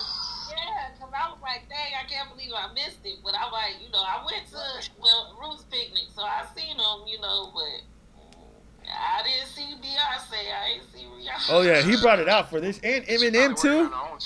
She probably working on her own shit. Man, he brought out everybody, man. Like Rihanna, Beyonce, Eminem, Slick Rick, Nas. At the Roots Picnic, he brought out Jasmine Sullivan. He brought out he brought out all the state properties. So in Memphis Bleak, he brought out. Yeah, I saw that. Yeah, with Memphis Bleak. And you know what's interesting too? I'm glad you said that, because that song is actually one of my favorite songs on Reasonable Doubt. It's time to come up. And man, I remember just Memphis Bleak's verse on that track. You got to remember that was 30 years ago, and he was basically talking about rolling with Jay, being down with Jay, and it's like here they are 30 years later performing that song at New York Yankee Stadium in the Bronx. Like it's like, yo, man, that verse and that song really stood the test of time. Like it's like what they said back then in '96, they really meant that shit. You know what I mean? Like they really meant that because they did it 30 years later. They did like so. I was like, yo, when I saw Memphis Bleak come up and do that song with Jay-Z, I was like, man, that shit was true. Like what they were saying right there was real true. There wasn't really meant shit. And so if you go back to the song, the thing they're saying in that is like, damn, man, really shit. Where he said, yo, here's a G. He said, a G, I brought you free. Like, they meant that shit, man. Now, please think about. Wow, and the cassette tape, probably Ziploc in my storage. It was Rob.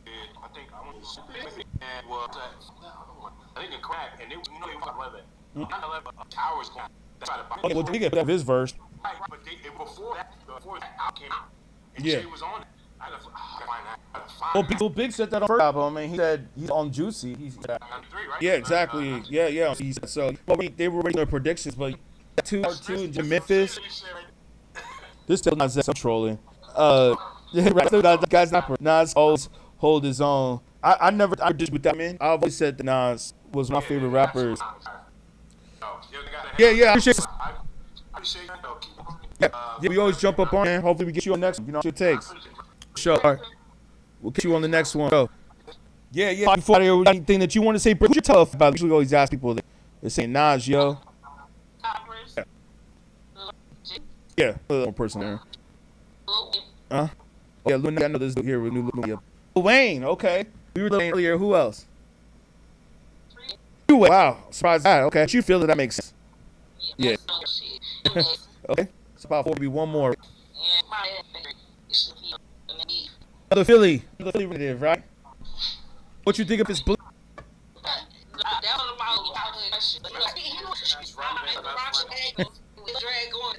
You saying Luke? I'll be lucky when I hit Beyonce because he told to be. Mm-hmm. Don't care. He's okay and he opened the Yeah. No, just bring because what's called she Philly. You like Philly? I know representing Philly, right? No, next time the feet. She was in the same problem after the moves. He wasn't supposed to be part of that. JAY-Z and him into that. He put him in the center of it so he can benefit from it. That's what Jay-Z. Jay-Z.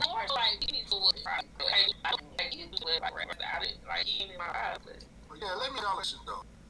When Big all those people was like Jay-Z was drum music. He wasn't in the station. He wasn't in the Yeah, you going? Yeah. So how y'all sit to him when Three Kings was doing their thing? He was in effect.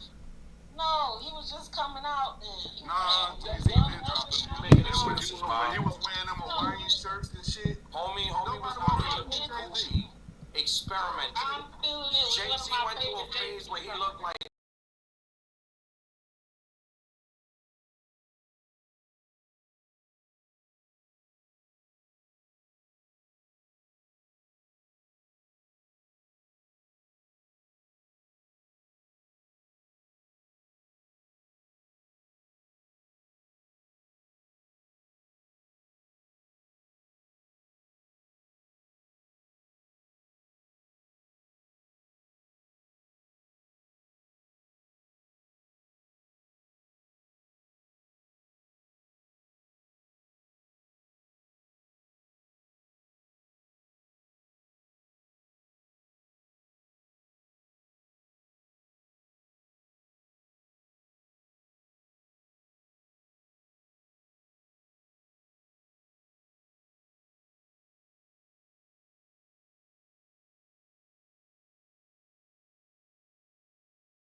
he sold crack on a corner and it ain't work for him while he was being Big L's hype man, right? That man sat still for almost 10 years in hip hop, and it took for people to start being knocked off because of the East Coast West Coast war for him to literally fill in a gap. No. And that's facts. You can't just give And them. Jay-Z never outsold the top artists in the game. What do you mean? Jay-Z's never been the hottest nigga in the game by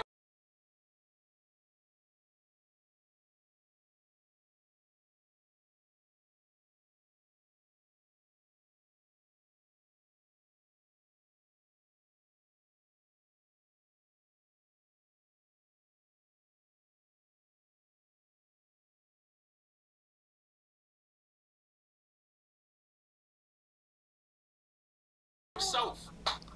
DMX outsold Jay-Z. Physically or stream wise? No, physically. No, people were buying out. Streaming. Let's fact check that. DMX didn't never work in the streaming era. DMX outsold him and went double platinum in 1 year. And that's why he did what he did when he became the president of Def Jam. Even Irv Gotti spoke to it on Drink Champs. But the people you saying is like two people. Even if they were still alive, nobody's just gonna listen to two people. But what I'm saying is, how can y'all say he the GOAT? How can y'all say he the GOAT when he wasn't even in the top 3 during that time? It's actually wrong. That's actually wrong too. You're wrong. Let me fact check you real quick. Jay-Z actually significantly sold more physical copies than DMX. Jay-Z sold. Jay-Z. Let me finish. Jay-Z sold 27.5 million physical units. We're talking physical, while DMX only sold 14 million. So that's not a fact. That's not a fact. No, you were adding up all the Jay-Z. Nah, this is on Google, man. You could just Google this. Nah, gang, look it up. Look up the year that DMX went double platinum and tell me if Jay-Z outsold him. He didn't. We're looking up overall. Oh, overall. Overall, Jay-Z has sold more physical copies. His record executive made him a bet of $100,000 that he wouldn't be able to drop another album, and he recorded an album in 6 months, dropped it the same year, and went platinum again. I mean, there's also a Reddit link right here that says Jay-Z sold more records in 1998 than DMX's 2 #1 hits. So, you know, it's kind of all over the internet. He sold more in 1998 than DMX's 2 #1 albums did in the same year. There's a RIAA. I wish I could pull this up on the screen for you guys to see, but we're actually looking at the sound scans right here. So, and they're both on Def Jam too. So they were both on Def Jam. So, but I mean, we ain't really talking about record sales right now. Right now, what we was talking about was cultural impact. And what Jay-Z did yesterday or the last 3 days, kind of got to say that was kind of culturally impact. Big dog. DMX had more impact on the nation. I'm talking about from the South, the West Coast, the Midwest. Jay-Z don't have an impact in the South. You talking about now or you talking about before? Because I thought he did when he worked with Pimp C. So when he did with Pimp C, that he didn't have stuff on the South with Pimp C? Man, Pimp C stood out on that album. Jay-Z didn't stand out on that album. That was Pimp C album. But you're saying that he didn't have impact on the South, though. He did, though, right? At one point. Pimp C didn't even want to do the record with it. Pimp C didn't even want to do the record. I mean, that's part, but he did it. But he did it, though. He didn't want to do it, but he did it. Yeah, they had to So come on, man. That's like me, like as a man, that's like me saying I don't want to do business with this man, but I'm gonna do business with him anyway. Pimp C had 8 bars on that shit and was better than Jay-Z whole 16. That's an opinion. That's an opinion. No, that's facts. No, that's not a fact. That's not a fact. That's not a You fact. know Pimp C stood out on that track. Are you talking about Big Pimpin'? Yes. I mean, I'm not even really. That's not even my favorite Jay-Z song. That's like one of my least favorite Jay-Z songs, to be honest with you. If we talking that's to tell you the truth. Out of all Jay-Z songs, I feel like that's one of his weakest songs. But it bumped in the South. Yeah, it bumped in the South. Thank you. That's the point I'm trying to make. In New York and in LA, I was in New York when that song came out. Ain't nobody in New York was bumping Big Pimpin'. Ain't nobody in New York bumping that shit. Because at that time, the South wasn't dominant like it is now. Bro, Pimp C had to do with Miami, with a party was that they was playing Big Pimpin'. In Miami, all throughout Florida, they playing Big Pimpin'. The demographics Texas, the West Coast. in the city of Texas, they playing Big New Pimpin'. York controlled. And then when he dropped out with Money in the Bank with Jermaine Dupri, everybody in Atlanta was really rocking with Jay-Z when he jumped off the porch with Jermaine with Money in the Thing. Like stuff like that. Like he worked with a ass of people. Like he could have bought out a whole bunch more people last night. Throughout this tour, he's gonna bring out a bunch of people because he's worked with so many people. No, Jay-Z never was that dude in the justify South the price of or his the West tickets. Coast. Because if you tell people, yo, you gotta pay $4,000 to just see Jay-Z do a whole show by himself, they're not gonna pay it. If you paying $4,000, of course he has to pull out Beyonce from his back pocket. You're kind of wrong though, because he never announced that Beyonce. You're wrong though, because he never announced that he was going to bring out these guests. He never announced it. Nobody knew. Hold on, let me say this real quick. Nobody knew that Jay-Z was going to bring out Beyonce to do Mary J. Blige's chorus on Can't Knock the Hustle. Nobody knew Beyonce was going to do that. Well, that's I'm not arguing that. I'm not arguing that. That's the Carters together. But it's like, yo, Beyonce did like, are we all taking the time to understand that Beyonce did Mary J. Blige's chorus? Can't Knock the Hustle, like that's crazy. Nobody expected that. Nobody expected that. That caught everybody by surprise. That caught everybody. Let me read you something, B. Because remember I was saying that Jay-Z hasn't been the hottest man by himself in a minute, right? So 1998 that you brought up when DMX went double platinum, right? I didn't bring that up. Google brought that up. I didn't bring it up, but yeah. No, you said that he outsold DMX when he went double platinum. I'll pull it back up. 1998, DMX was the hottest rapper. In 1999, I can say I don't agree with this, but if Google says it is, it is. In 1999, I feel like Big Pun had a way bigger buzz than Jay-Z in the city when he was preparing to drop his first album in 2000. But Google says that Jay-Z was number one in 1999. 2000, it was Eminem. 2001, I still don't understand how Google is saying it was Jay-Z when in 2001, the person that was fucking dominating the charts left and right was Ja Rule.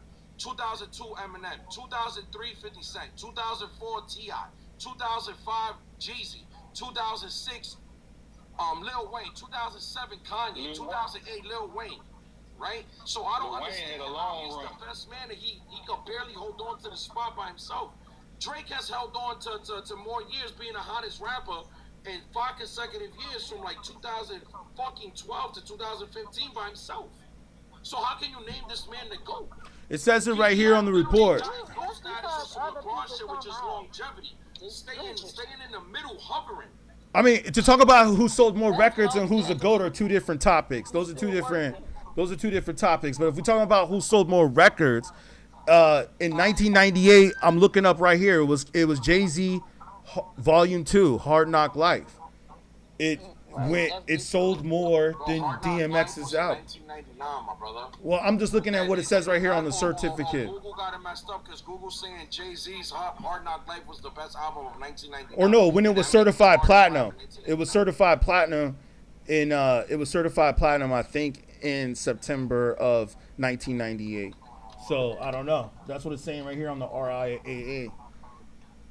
I could go back and fact check it even more if you'd like. I'm just looking at right here what the symbol says. It says it was the release date. It was certified platinum 1998. Oh, no, my bad. The release date was 1998. It was certified platinum. Man, we know DMX. 2023 or You before that. He was the man in 98. Yeah, I mean, he sold. Okay, here it is. He sold 6 million copies of that album. According to this, could be more or less. It could be more or less. I'm looking it up right now. DMX sold more records than Jay-Z in 1998. DMX released 2 #1 albums that year. It's Dark and Hell is Hot and Flesh to My Flesh, Blood to My Blood, which combined roughly sold 4.5 to 4 million copies, physical copies in the U.S. alone. To comparisons, Jay-Z's Hard Knock Life Volume 2, which only sold around 3 million copies by the end of 1998. So your Google is really different, and mine is even different, my brother. So this just shows us that we can't trust Google whenever we. No, we can't. We can't really trust it. But even then, though, you can't really judge who the hottest rapper is off of record sales, right? I mean, like. Yes, and in that era, yes, you could, because the hardest rapper was the ones that was on the Source magazine. Not really, because the Source magazine went out of business for giving, Not in the 90s, bro. late 90s they started falling off. They started falling the off. Source magazine was the first version of Payola. Like I think the Source was legit till about 97. I think after 97 the Source fell off. I was there at this time. I was there, you man. can't say that. You know why? Because a lot of times when you ask people who they Yeah, because everybody knew they were paying the Source. Everybody knew the Source was getting paid. I mean, people be DMX fans, but I don't know a lot of people that music switch industry out back then. You on couldn't they get your record played on radio if you didn't pay the DJs. Yeah, you paid the DJs, you paid the publications, but the Source was no longer the Source was no longer the Source. Bro, Tupac had more influence than Jay-Z when it comes to hip hop. I don't know about currently. No, I'm talking about during this time period when he was around. Tupac, you talking about like 94, 95? 96 Or 96, 97? Well, when that last album came out, bro, I'm talking about man. Yeah, that was his peak album. That was his peak album. No, It's not his best album. was Me Against the World. That's what I think too. Thank you. I think that too. I agree with you. Me Against the World was his best album. I do agree with that. But that was before All Eyes on Me. All Eyes on Me was 96. And yeah, I definitely remember that time. It definitely had a lot of impact and influence. Tupac was an actor, bro. This dude was doing It was also after he had got shot though too. So it was after that time. So it was a lot of impact. Let me tell you something. Remember how I said in 2001, I don't understand how Google's saying that Jay-Z was the hottest rapper. I just asked Google, yo, who sold more records in 2001, Jay-Z or Ja Rule? And Google said it was Ja Rule in 2001 with 4 million. Didn't Jay-Z come out with the blueprint? Too, bro. Like that, I thought Ja. I'm saying so. I'm like, yo, I like the radio stuff with J-Lo, but I wasn't really listening to Jay-Z. Yeah, exactly. It's like, are we really trying to compare Ja Rule to Jay-Z? Thank you. Like, please don't even try that. Don't even go there. That's a petty statement. Yeah, we could not bring Ja Rule into the chat. Like at least say 50 Cent. At least say 50. You know, like. I think Big Pun would have still been around. You'd have been that dude, bro. Nah, Big Pun. I like Big Pun, but I like Heavy D better than Big Pun. I like Heavy D. You're tweaking. If you had to compare the fat rappers. I love Heavy D. DMX. Nas and big dude.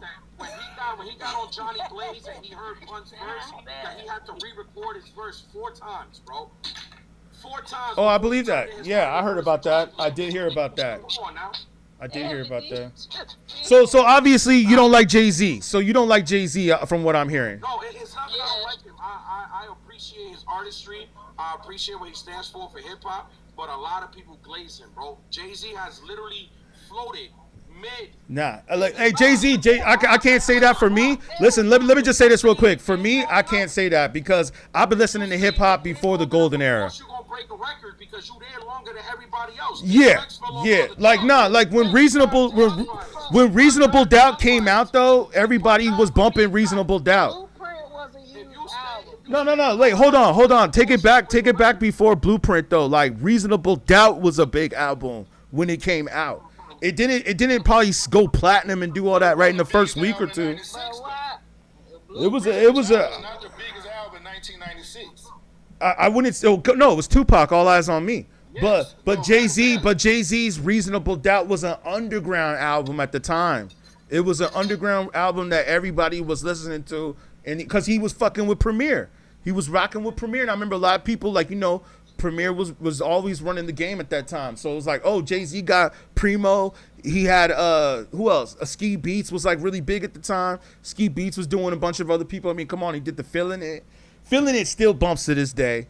He proved that. Politics as Usual still bumps to this day. The track with JAÐ-Z still bumps to this day. He proved all that. Like, his music has stood the test of time. Nah, man. Like we were in tune in the underground, man. Me and my peoples, we was in tune in the underground. Hey, let me tell you this, man. When All Eyes on Me dropped, let me just tell you real quick. Like I come from a hardcore lyrical underground backing. Like when All Eyes on Me dropped, nobody in my camp was bumping that album. Nobody was bumping that shit. We knew it was big. I'm not saying it wasn't big. Like it was Tupac. Tupac was running that shit. But we wasn't playing that shit. Like a lot of my peoples did not think that Tupac could rap. Just to be honest with you. Right. Some people thought he was Yeah, like a lot of people don't think he can rap. There's a lot of people. Yeah, a lot of people won't say this. They say he used to be soft, like they Yeah, like we knew he was acting. Like yo, man, I'm from LA. Listen. I'm from LA. We knew Tupac wasn't no blood. He ain't no blood. He was out here waving the red flag, acting like he like. After signing to Death Row. Nah, we was like, get out of here with that, man. Get out of here with that. Because for you to sit there before you even made it to Death Row and you already was beating cases for busting shots at cops, and you gonna tell me that he wasn't a real street nigga, you're bugging, bro. That man was a righteous street nigga. Bro. I know Pac's people personally, first of all, so I have a right to speak on this. But and by the way, the cops that he busted at, hold on. The cops that he busted at were undercover cops. He didn't know they were cops. He didn't know they were cops. That Pac wasn't holding his own in the street on his own. I'm not saying that Pac was a punk. Listen, I'm not saying that Pac was a punk, but I'm saying that he wasn't a blood. That's what I said. He was not a blood. He wasn't a blood. That's just like the little niggas now. Yeah, but he was out here running around with waving the red flag, like he was banging from the hood all the time. It's like, dude, he was not from Ludus Park. He's not from Compton. Origin of Black Panthers, my brother. You are right. Dude, I'm from LA. Hold on. I could tell by your accent. Hold on. Let me speak. This is my live. Let me speak. I could tell from your accent that you from New York, my brother. I'm from LA. I was in the streets when this was happening. I was outside. Yo, Pac was no fucking blood, homie. He like we used to think that he was corny. Like, yo, my homies, I grew up with Crips, okay? So all my peoples, we thought that Pac was corny because we knew he wasn't a blood. We already knew he was corny for that. So you see what I'm saying? I was in LA. I'm from LA, homie. I'm from LA. I'm just letting you know. I'm just letting you know what was really going on in the 90s. Yo, in the 90s. Yo. I'm just trying to tell you, man. You can't do that. Because if you would have put Tupac the squabble with any blood in Death Row, he would have got it popping. I'm not saying that Pac was a punk. Look. You see, we're having two different debates here. I'm not saying that Pac was a punk, but what I'm saying is that he wasn't from the hood. He was not from the hood. That's cool. He was adopted by fucking Suge Knight.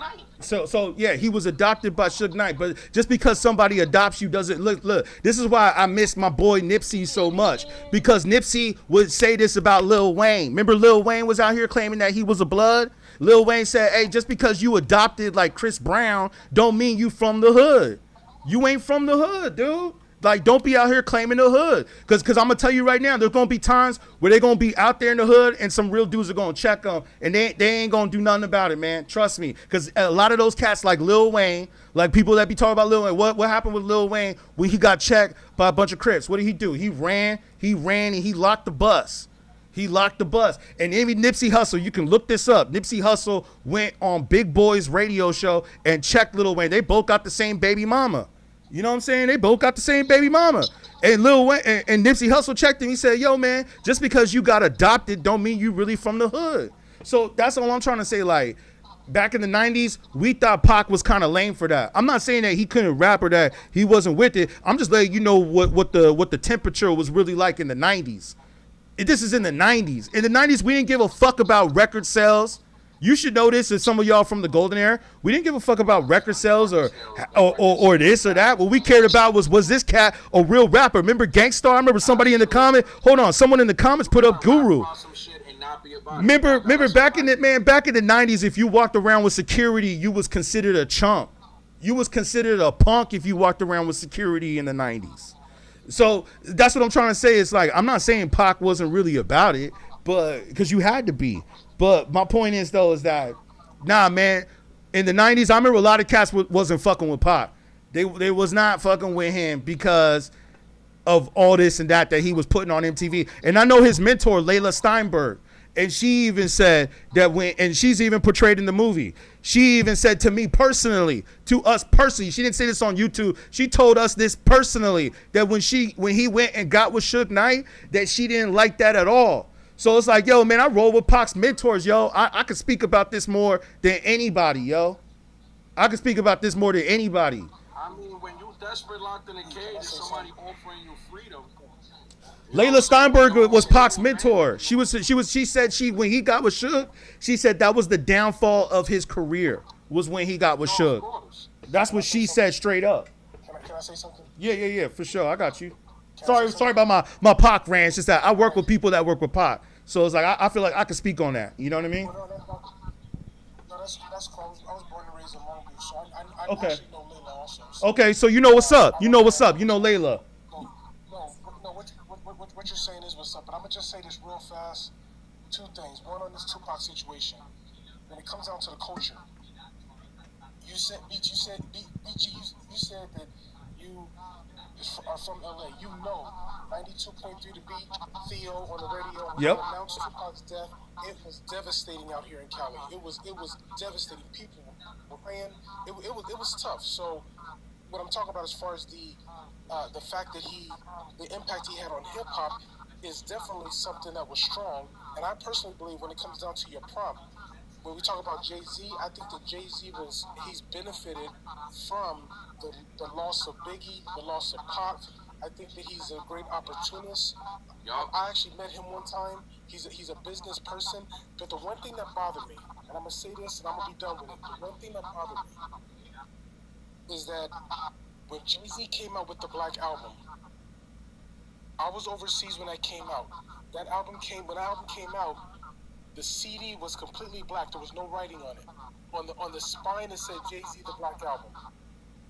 Mm-hmm. I knew back when Biggie died, that Biggie had plans to do an album called the Black Album. And it was supposed to be no writing on it, no radio play. So I felt like JAY-Z has always been the person that would jump on an opportunity. I don't think that he's necessarily somebody that's for the culture of hip-hop as much as he is for himself. That's just my personal opinion. It has nothing to do with his lyrical skills, his record sales. But, when he turned his back on Kaepernick or whatever, I kind of felt like, okay, this is about your business, which is fine, but it's not about the culture. And I never felt that JAY-Z ever represented the culture at all, personally. That's a strong take. He's always been a businessman, my brother. That's why I say the reason he's been able to, when you have longevity, that longevity came from him making the smart business decisions. When y'all brought up Nas, the only reason why Nas can't stand up to par with Jay-Z right now is because he didn't have guidance, he didn't have the knowledge that he needed to make better business decisions when he had his hype and his prime. Look at the stuff that he went through. He left one label, tried to sign to Murder Inc., and in the situation when Murder Inc. got ugly, he walked away from that, went to Africa for a few years, came back. Nas just lacked financial literature and business practices. So you'll say that Reasonable Doubt is not a classic? Reasonable Doubt is not a classic in your opinion?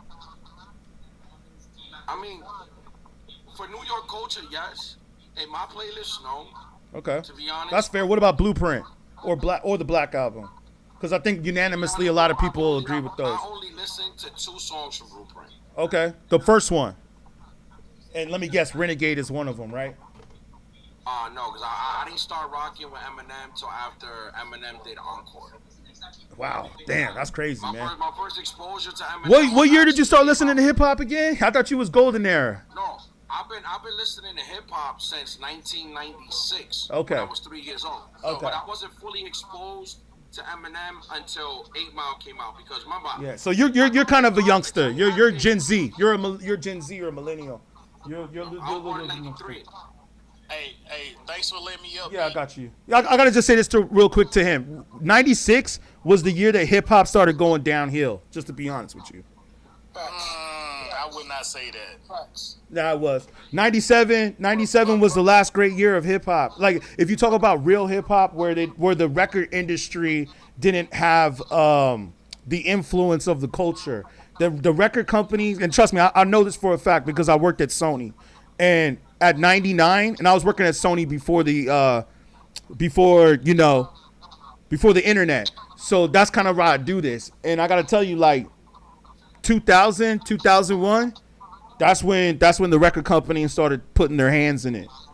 And they were already there, but like that's when they started maneuvering things. You know what I'm saying? Like that's when they started saying like, okay, we gonna do this and we gonna do that. Like before, they didn't have no push in it. They just was like, we gonna sign who we gonna sign, and we gonna let them do what they do. Like LL Cool J, we gonna let him do what he does. Run DMC, Public Enemy, we gonna Tupac, all that. We gonna let them do. Outkast, we gonna let them do what they do. But then after like 98, 99. That's when the Jews came in. I know I can't say that word, but that's when them boys stepped in. Well, That's when they stepped in. I will give you 2000. I was there. I'll put it like that. That's why my name OG. I was there. Okay. So I will give you 2001, 2002, but that's when Outkast started to suck. You said 97. Like the golden era is from 92 to 97, in my opinion. One of the best hip hop albums of all time came out in 99, but it was called Chronic 2001. I think the Chronic. I think the first Chronic is better than the Chronic 2001. Okay, I get it, but okay, if you think the election, hold on, on JAY-Z to write him wrong. Yeah, you're right. Let him speak though. He just jumped on. Yeah, like go ahead, say your piece. So I like the Chronic. You know what that 94, 95. I like the first Chronic too. 93. Was it 90? What? Say 93, 93 or 92 okay, actually. 93. Actually, I think it was 92. 92. Okay, 92. I like that Chronic better too, but I do like Chronic 2001, and that was one of the best produced albums of all times. And let's not forget about AT Aliens. Let's not forget about Aquemini. Let's not forget like, bro, it was some stuff out there in the 90s. You know what I'm saying? That wasn't Jay-Z or DMX or hell, don't even Scarface was coming out. He had I forgot the name of that album. What's the name of that album? Cause Scarface was out. Like it was some albums back then, bro. Like hell, you can even put up Master P. Yeah, I know he ain't rapping, but he the production on that album is with KLC now. That shit was impeccable, right? Oh, y'all didn't fuck with Master P like that, or Hot Boys or shit like that. Oh, I listen to music, but see, that's the thing. I'm a Jay-Z fan, but just because I like Jay-Z, I'm still gonna be open to other things. I'm not just gonna be. That's why Jay-Z never fell off for me, because I never fell off him. But yeah, I listen to other stuff because I traveled throughout my life. So yeah. But one thing Beat did say, I don't know if Jay-Z, whenever the big three was out, it was Nas, Biggie, and Pop. Jay-Z wasn't part of the big three. Whenever Nas wrote, it was written and. No, you're right about that. You're right. I agree with you on that. I agree. Like Nas was the dude from the NY back then. I'm talking about the 90s. You know what I'm saying? And then you had this dude named Pac, and you had of course you had Biggie. But you also had Scarface down there. But people didn't really listen to Scarface like that. You know what I'm saying? Especially East Coast motherfuckers. Like West Coast, yeah. They did a little bit, but so Jay-Z really didn't come into factor until the first Blueprint. Whenever he went in Nas, and then people started like, oh, Jay-Z doing this thing. And then Nas came out with Ether, and then he like, did okay. it when Nas was at his lowest too. But Nas came out with Ether, and it was like, oh, never mind. But Jay-Z, and then Nas, Jay-Z took his lumps and whatever, and he came out with Hard Knock Life, bro. I ain't gonna lie to you, Hard Knock Life was one of the best songs. He went pop. He went Ja Rule. He went whatever you want to call it. But that shit was still hot though. You feel me? Jay-Z was hot before then. He was hot, but he wasn't Nas, Tupac, and Biggie the way hot he though. came out, even with I'm feeling it. The video itself, like you ain't see too many people on the video scare a YT man on the boat. Like that was gangster.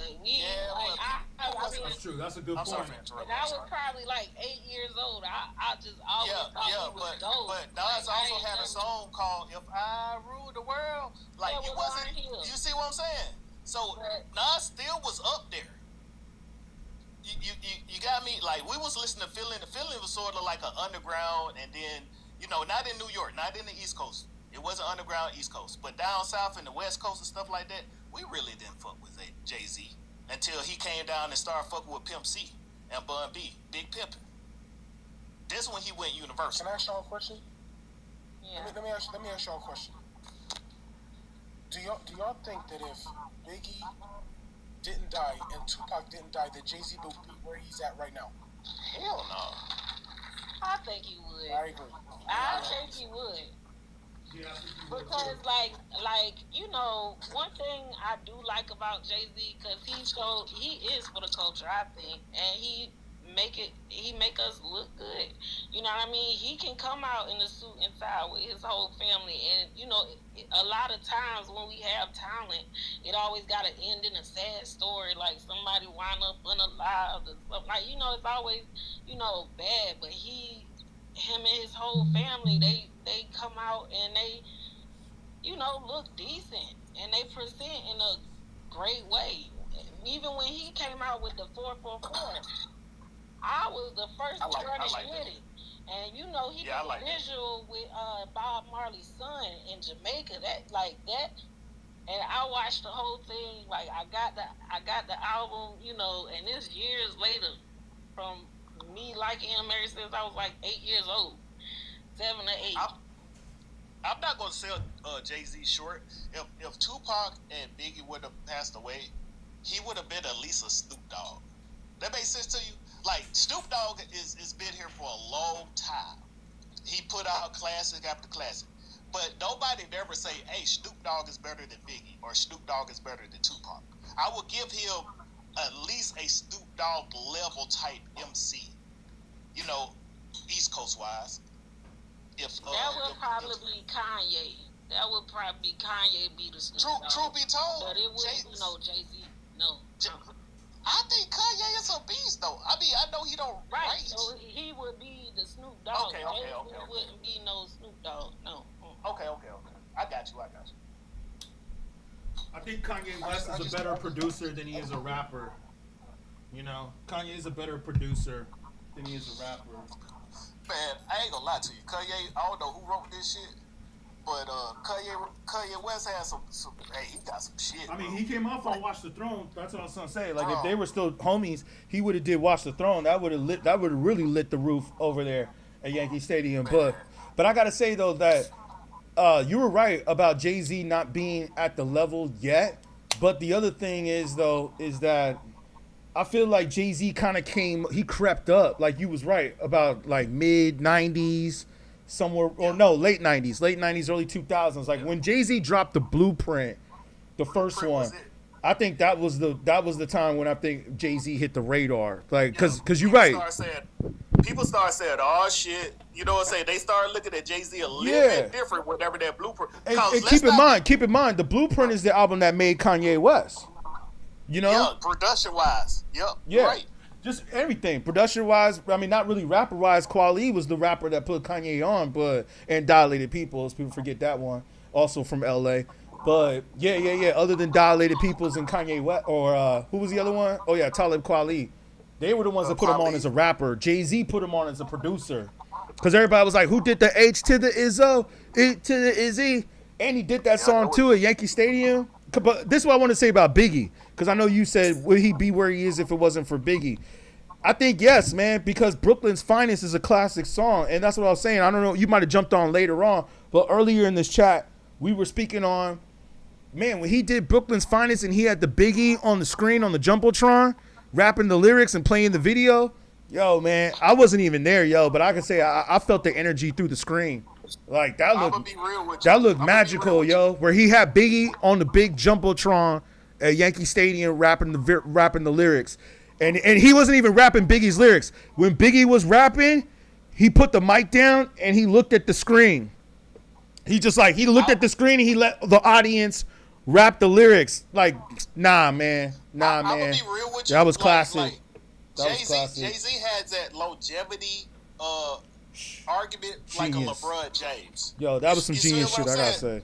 But let's not act like Biggie didn't have Shaquille O'Neal over there sounding like he was the best rapper of all time with You Can't Stop the Rain. He had Shaq, and that shit was bro, come on, bro. But I mean, Like, there was all the NBA players, LeBron, everybody was all at the show. Michael B. Jordan in attendance. Everybody came out, man. You got Oscar winners in the crowd. We got NBA championships in the crowd. We got Oscar winners. We got black Oscar winners in the black excellence. Black excellence is in the crowd at Yankee Stadium. Right, but I'm from LA Some of the too. people I'm that from LA too, though. I'm from LA too. Okay, Long And- Beach, right? LBC. And during the time, Ice Cube was kind of hotter than Jay-Z. Oh yeah, I mean, America's Most Wanted is one of my favorite albums. That's one of my favorite So hip that's hop why albums. I can't put Jay-Z in that pedestal. No, but you You know see, what I'm I'm saying? glad you brought up Ice Cube because to be honest with you, man, Ice Cube kind of disappoints me today, being from the West Coast too, because he don't rap like America's Most Wanted no more though, or Well, the he's certificate. 55, 60 years old, bro. He can't. But Jay-Z still rapping like Reasonable Doubt. That's my point. Well, what's the last That's my song? point. What's the last Jay-Z song still you rapping. remember? Jay-Z What's the last song came you out. Hey, yo, remember, man. Jay? Nah, dude, when Jay-Z came out with the New York hat on and the white tee with the gold chain, with the rock chain, I was like, yo, he took it back to 96, man. That's like, But that's like he 26 hasn't made a new Jay-Z. song. That's what I'm saying. He hasn't made a new song. Rapping Well, we like gonna Jay-Z see. They right said now. he's dropping a new album. Didn't you hear Pharrell? Pharrell just announced Yeah, it. I see the concert last night. I see that. Yeah. So Pharrell just said he's coming. He put his helmet on. He's ready. Well, if he got for real, That's why he cut his hair. That's why he cut his hair. He cut his I used to. But he got a cheat code though. He got for real though. Come on. I mean, not just that, but like everybody know that study Rastafari, man. When you cut the dreads, that's basically like you saying it's a rebirth. It's a rebirth. So he basically cut his hair to show you I'm at a rebirth now. Here I come, you know, and to remind y'all. And that's what I really liked about it was that it's like he took us back to '96. Like this is where he took us back, you know, and it was like he was back in his 20s. He didn't sound like an old man that was on stage trying to rap. Like he didn't sound like that. He sounded like So B. yeah. I will tell you this. Right? The longevity of Jay-Z, he got that. I give it to him, right? But yeah. for me, it's more about what you do when you was at your greatest. I don't know a Jay-Z song better than Hit 'Em Up, bro. Like, I'm just gonna be real with you. I fuck with Tupac. Tupac is my GOAT. You know what I'm saying? Kendrick Lamar my second. Okay, we talking about songs where a rapper has features or a song where it's all by himself? Because Tupac only raps one verse on Hit 'Em Up. Man, it don't matter. The other verses are that. It's not even real. I don't even know if we really consider Tupac. I mean, like if you really think about it, I don't even know if we really even can consider Hit 'Em Up a Tupac song. That's more of an outlaw song. It sounds like at this point. It's a Tupac song featuring Outlaws. You're right. Well, it was technically the Outlaws, You but don't know one Jay-Z song better than that. Man. yeah, I'd say that's a battle song too. That's a diss song too. So it's kind of like that's like comparing Kendrick Lamar, Not Like Us, to Bitch Don't Kill My Vibe. You know what I mean? It's like You can't even put Super Ugly in that I shit. ain't heard that in a minute. You see what I'm saying? yeah, I mean anything off of GMX, anything off of Good Kid, Mad City is a classic. I think, in my opinion. Side note, but yeah, Good Kid, Mad City is a classic. But I'll say, but like Not Like Us is probably Kendrick's biggest song, but I wouldn't say that's his best song. Just like His best song is like Hit 'Em Up is definitely not Tupac's best song. That's definitely not Tupac. That was his best song. Yeah. I'm not saying that was his best song. That's definitely I am not his saying best that- song. I am saying that His I mama can't song's think. better than that. Yeah, a lot of No, songs. I've said that there's no other Jay-Z song I would listen to before I listen to Hit 'Em Up. Oh, I would listen to Hit 'Em like Up. Hit 'Em before Up. I don't listen know, to man. any I feel like Every time I hear, let me reintroduce myself. My name is Ho. Right. What, I every mean, time I it's hear all that, those are, I and that's don't all. know That's all that shit. opinions. That's all opinions. Nice. That shit That's is all, nice. yeah, that's all opinions. Like which rap song you'd rather listen to. But Here's the thing, though. yeah, Here's the My thing. alarm used to play early in the morning. To Pimp a Butterfly. Most of us being from California, I'm gonna be honest with you, and I'm gonna admit this, and I'm gonna be honest with you. I got to admit it. I didn't really know who Jay-Z was until the Machiavelli album where his name was mentioned, and then I said, "Oh, is that the same dude that was on the Shaquille O'Neal record?" So I remember Jay-Z. My first introduction to Jay-Z was when he was dissing him in the intro to the Machiavelli album, and then I started trying to pay attention to who Jay-Z was. So I wonder how many people actually was introduced to Jay-Z via a diss. Well, Machiavelli came out in '96. I know, that's what I'm saying. Like, people were listening to Reasonable Doubt. I think when Reasonable Doubt Feeling It came out, like how Bridgemon was saying, Reasonable Doubt or Feeling It was pretty big. Like, that video was all over BET. It was on Rap City. You know, then you also had Dead Prez, and he had a few others. But I think it was really when he started doing like the Dynasty, and he started coming with, like you said, Beanie Siegel, all them. I think that's when Jay-Z started getting like really big. And then he also had the songs with Ja Rule with the hit him up, get your butt, get your butt. Like, to tell you the truth, that wasn't even like my favorite Jay-Z songs. Like, those songs. Yeah, Renegade with Eminem was hot. Yeah, and that was after. But like, even like before that little period that he did with Ja Rule and all them and Irv and all them cats. Like, to tell you the truth, I didn't really like that era of Jay-Z, where he was like messing with Murder Inc. and all that. So let me ask y'all a question. The Brown era was hot too, though. Yeah, but when he did Blueprint, I feel like he came back hard, and the reason why was because he was beefing with Nas at the time, so he had to come hard. You know what I'm saying? Let me ask y'all a question, right? Yeah. Y'all fuck with the East Coast, and I ain't gonna ask nobody age, but I don't even like this rapper, but he has an album called Beanie Betty Beachy. Ja Rule, his first fucking album. Truth be told, other than Blueprint, cause I ain't finna say Vinny Betty Beachy is better than any Jay-Z album other than Blueprint. Well, Black Album 2, that he ever made. Blueprint 3 was pretty hot. That was pretty hot too, though. That's Blueprint 3. That's before he went pop. What, Like Jay-Z? Beachy. What do you mean, like before he went pop? Huh? Before you said pop? Before Ja Rule went pop. You Oh, know what I'm saying? okay, yeah. All of the good about you. Like, Right. Before he did start doing that shit. Right. You see what I'm saying? Right. But that first Ja Rule album, bro. Yeah, I mean, Ja Rule's cool. I'm not dissing him, but I'm just saying, like, He said, "Nah, I'm bugged." that era of Ja Rule and Jay-Z, I feel like that's when Jay-Z was being an opportunist, like someone had said earlier in the chat. But I feel like when he did Blueprint, it kind of made him go back. Like, it made him like Nas kind of checked them. Like, hey, all right. And then they came back. And then obviously him and Nas are cool now because now they're doing the show. But like I said, man, and that's another thing too that someone forgot to mention. Like, him doing Illmatic, you're right. Nas was at the top of New York at that time. So how dope is that to see Jay-Z rapping Nas lyrics at the show? It's like Jay-Z was telling y'all that he understands that Nas was that nigga. You know what I mean? That's why Jay-Z brought Nas on the concert, and he didn't just have Nas come up and do a couple songs and bounce. They did like a whole set together. They were rocking for like 15, 20 minutes. You know what I'm saying? So it's like Jay-Z was basically telling you. Yeah, he was saying it. Like, I know Nas was the dopest. Yo, Jay-Z was up there. Nas is higher than... Oh, I say that too. But I was gonna say, like, Jay-Z was up there rapping Nas's lyrics to Illmatic, all the songs on Illmatic. It's like, yo, man, that's dope. That Jay-Z was doing the ad-libs for Nas. Like, get out of here, yo. That was like some of the most hip hop I ever seen in a long time. I feel like that was some real hip hop shit. Like, there's no way. I would put Jay-Z top 10. He top 10. Definitely, he's top 10. He's definitely top 10. And not just that he's top 10, especially after those last 3 nights that he did over the weekend.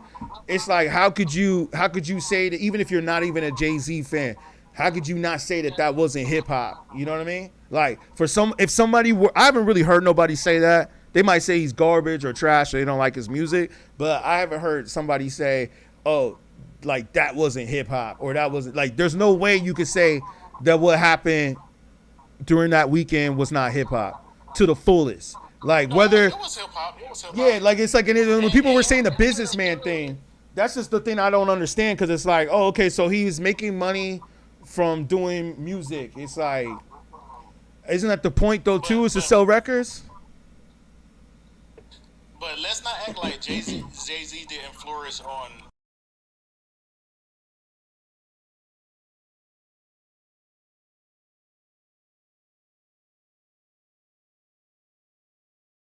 I think everybody benefits. Like, Drake had Jay-Z, Jay-Z had Drake. They both featured on each other's albums. I mean, I think everybody benefits. That's the whole point of why you do a feature. You do a feature.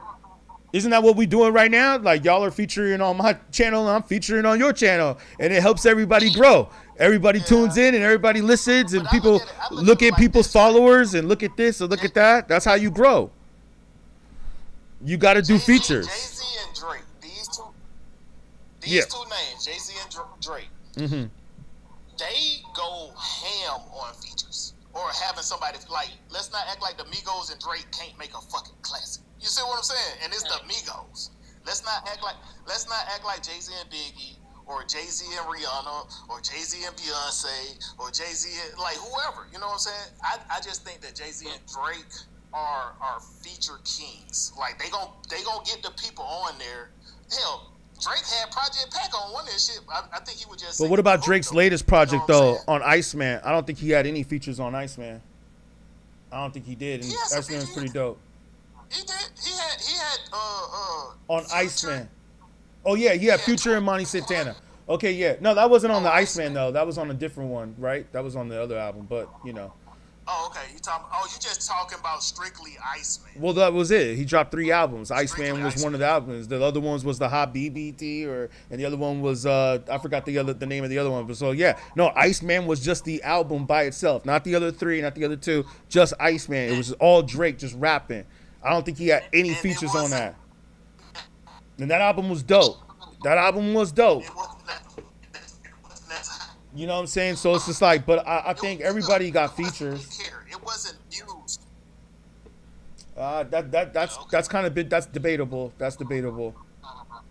I've heard a lot of people that are Drake fans actually say that they thought it's his best project since Views. Like it's the closest. Even if you don't consider it Views, I think Iceman is better than Views.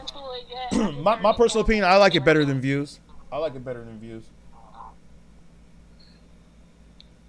didn't see the concert that you guys are talking about, so I didn't see it, and you guys can correct. Well, you got 3 different nights though, so you know you can look this up. It's on YouTube right now, but you got 3 different nights. So and it looks like each concert is a different experience. It wasn't like everybody came out at the same concert. Some concerts it was Beyonce, Nas. Some concerts it was Pharrell, Eminem. You know, then the other concerts was Slick Rick. So he brought out like different people on each night. Okay, well, I respect that. I respect that. Yeah. I respect that. I just one of the things I have a hard time dealing with Jay-Z is when it comes down to 96 Bonnie and Clyde by Tupac. He kind of took it and he kind of ran with it. I didn't appreciate that, and I certainly didn't appreciate 99 Problems, which I know people that listened to the Ice-T original and said, "Oh, Ice-T stole from Jay-Z," and I'm like, no, that was a sample that Jay-Z took that sample from Ice-T, 99 Problems, and so I just kind of felt like, man, it would have been nice for him to have said something about that because out of respect for what he's taken from. But Ice-T has mad respect for Jay-Z though. What are you talking about? He was on the credits and he got a huge check for that. Yeah, Cole Fax just said he paid Ice-T. Whatever it is, what the little criminal show he on. He Latrace was good. Latrace said, wait, who you talking about, Latrace? Nah, you took it personally. But yeah, Cole Fax, shout out. He said he paid Ice-T. Brooklyn Booster says Tupac is the GOAT. Like I said, Oh yeah, Jay-Z always shows homage. Well, Well, Ice-T always shouts out though Jay-Z. Like I see Ice-T on Twitter all the time. He's always shouting out Jay-Z. Like that's so, you know, it's like that argument is like that's like internet stuff, man. That's what I'm saying. Like that's the problem with the internet and social media. It has influenced hip hop too much to where people will say certain things online, and then it's like how you had homie on the call earlier who was saying Jay-Z stole line for line, and then we listened to the tracks and it wasn't line for line. He was like, well, yeah, you know. It's just like, all right, you see what I'm saying? Like, I'm a real hip-hop head, yo. Like, I study these lyrics, and I study what these cats say. That's why I do this show. You know, and it's like a lot of cats, you could tell a lot of these people talk about stuff that they just read online. They weren't really outside, or they weren't really there when these CDs drop or when these albums drop. They probably don't even have a cassette tape player at their house. They probably don't even have a record player. They probably don't even have vinyl. They probably never have ever owned hip hop on vinyl. You know? Sure, and let me say this. And I say this with respect because honestly, and I'm not taking anything personal. I don't know where that came from. Oh no, I think yeah. I don't know anybody. I will say this. I thought that the Blueprint, the first Blueprint, was an album that still today that I can put on from track 1 to the end and listen to every single track. I mean, it's unquestionable, and I think the Reasonable Doubt is a classic album. Yeah. I'm just simply saying that when it came down to, and everybody has to grow up. I think we lost him right there, but I agree. Okay, there you are. You back? Yeah. It's just very interesting that. I agree with you where you said Reasonable Doubt is a classic. For him to go from Yeah. Yeah, go ahead. Oh yeah, for sure. It's definitely a classic, and I can still listen to it. Yeah, definitely. But when it comes to that music, though, let's not act like that shit hasn't been rebranded and rewatched and remade. There's a lot of things, even from back in the '60s, that has been remade. Right. You know what I'm saying? Like every rap song, every rapper has a Al Green sample in the background. Every rapper has a Pendergrass sample in the background. So I'm not gonna get mad at somebody that redo something. Hell, Lauryn Hill redid "Killing Me Softly." Right. I thought her shit was better. Exactly. You see what I'm saying? So I'm not gonna sit here and be like, well, he took Ice-T's song, and I'm not getting on you, LJ. I'm just telling you. It's kind of paying homage too when you say somebody else's verse. It's like it's paying homage to them. Well, I wouldn't call it paying homage because they're getting paid for it. You see what I'm saying? But y'all did say. Well, they should. They should get paid. I mean, if you're a billionaire, it's not like Jay-Z really got to make. It's not like he got to really sell more tickets at Yankee Stadium to make more money. Right. He's already a billionaire. Right. Yeah, you know. But I don't look at recycling. Lil Wayne recycled damn near every Jay-Z song. You feel what I'm saying? He said he like him. He look up to him. Yeah. And he they all actually do. did say he was paying homage to Jay-Z because he's the best rapper alive since the best rapper retired. He said that. You know what I'm saying? So that's why I don't really look into face value when it comes to people redoing "Me and My Girlfriend" by Tupac, and then Yep. And he didn't even really do that song either. He didn't really redo the song. He just did the hook. It was just a redo of the hook. It wasn't really the song. Because that shit was hot. Yeah, and it was with Beyonce. Yeah, you ready, B? Me and my girlfriend. Yeah. I'm not gonna get mad at Lauryn Hill for doing "Killing Me Softly." That shit sounded better. I'm not gonna get mad because "Me and My Girlfriend" by Tupac, I love that. Wait, better than Roberta Flack? Nah, I think Roberta Flack still did it better than Lauryn Hill. Yeah, I don't know, bro. It's close, bro. Nah, I think you can't disrespect Roberta Flack. Like Roberta Flack, come on. Ooh. Damn. Hey, no, respect to her. Hey, respect to her. At that time, it probably was a fucking goat. I think it still I is. wasn't there for that shit. Yeah, I like it. I think it still is. Yo, there's something about this. No, I agree with you. I see what you're saying. I mean, Lauryn Hill, I think, in my opinion, she's the best female rapper of all time. But what I will say, though, is that, there's something about music from the 60s, though. It still stands the test of time, I think. And see, that's the thing, man. I think with Jay-Z and all them were doing Reasonable Doubt, Nas was doing Illmatic, Tupac, Me Against the World, Biggie, too, first out, all of them. You know, I think that music was just at a time where you just really had to put your soul into it, where I don't know. I feel like something kind of flipped later on where it became more about the money and not really about the culture or, you know, just how you feel spiritually about it. Like there was something that changed. You know? I think that shit that changed was streaming. Well, yeah, that definitely did. Selling the albums, that definitely did. Selling the albums, you had to go to the store and buy the albums and spend your little $16.99 or however much that album cost. That's when it switched. You be like, oh, I could just put anything out and maybe I might get some streams. Right. That definitely changed it. That definitely changed it. I go and buy his stuff. Like, even though I may stream some people, if he drops something, I'm going to go buy it. I order it. Like, I got to see it. Like, I got to put it up. Who you talking about, Jay-Z? Yeah. Like, every time he drop, I got to get the physical copy. I mean, think about it like this.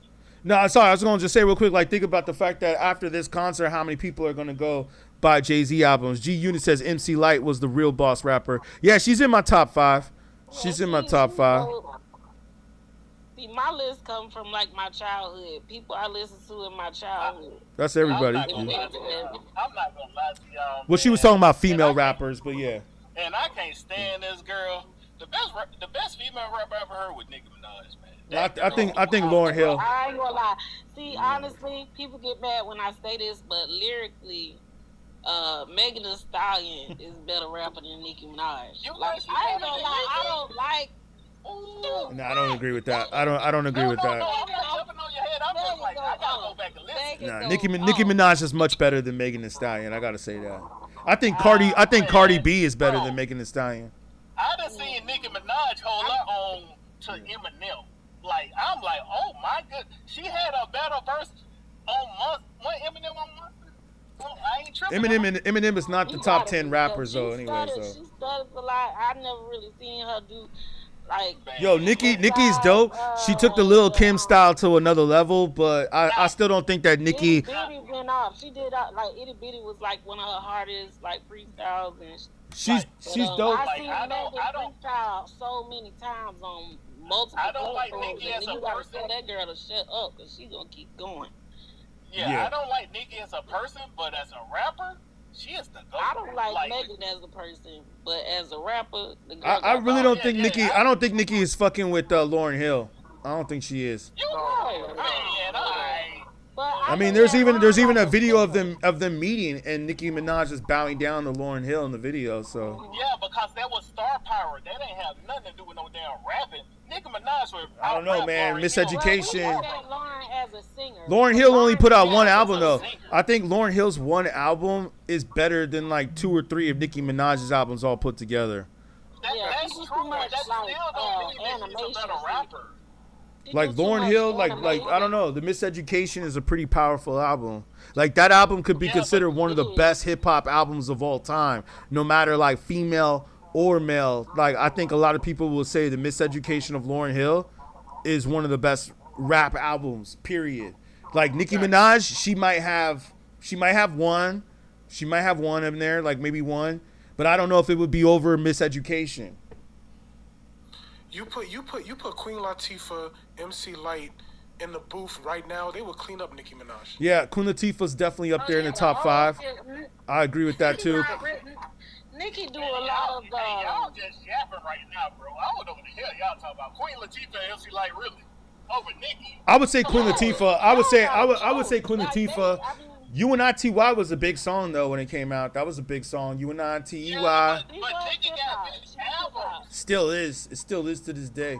I would say. I mean, I would put Rhapsody over MC Lyte if you really want to know. Like Rhapsody, I feel like is a tighter rapper than MC Lyte right now. She kind of got that style like updated, but yeah, I mean. Lauryn Hill, I would put my money on Lauryn Hill though. Like I feel like if Lauryn Hill really like wanted to do something and like she really went into the studio with like she really wanted to write a verse, I think she would clean up. I think she would if she really wanted to. You know what I'm saying? That's how I feel about Andre. I don't think Lauren cares to rap anymore. Like I don't think she cares. Yeah. Like she don't. She would do big because she's on some other shit now. But if you really listen. Yeah. If you really listen to some rap or you listen to hip hop, I do. And Nicki put a A1 rap album out, and Lauryn Hill I'm gonna go with Nicki because I never heard, bro. I mean, you're right. Nicki's up there. I've had this debate with a lot of people. Nicki is up there for sure, but it's like, what's Nicki Minaj's best album? I don't even like Nicki. What's her best album? I can't stand Nicki Minaj. What's Nicki Minaj? Look, so I can look it up. The Pink album, I guess. The Pink, whatever that shit was. And the only reason why I know that. Yeah, my ex-girlfriend loved Nicki Minaj. The Pink album, yes. But Nicki Minaj albums ain't up to par when it comes to other. I don't even know the names. See, that's what I'm saying. That's what I'm saying. So, like, in order to become, and you just made a great point right there. That's the point I'm trying to make. Is that in order to be considered one of the best rappers of all time, you have to also put out good albums. You see, and And I like, don't if, even know the name of I'm not saying that they're not good albums, like record sale wise. or classic albums. Classic albums. She had sold the most most albums as a female artist. I don't know if Cardi took it. I don't know if Cardi took it this year. I don't know. Like Jay-Z has put out good albums. Like we were saying earlier, like Jay-Z is not just a good rapper. He's also put out good albums. Like you were saying, or one of y'all that was on the line, Lil, if I see your name right, you said Blueprint. I agree with you. Blueprint is an album that you can listen to from beginning to end. Like there's no, and this is like a unanimous decision. It's not like just one person said this and then it's like unanimously. Don't matter if you go to mainstream or if you go to underground. Shit, you can go to people that don't even listen to rap music.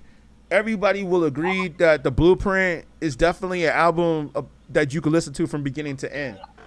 Like everybody likes that album. Everybody likes that album. I like Black Album better. I mean, I like the Black Album too. I like Black Album. I already said this. The 3 Jay-Z classics are the Black Album, Blueprint, and Reasonable Doubt. Yeah. Those are the 3 unanimously.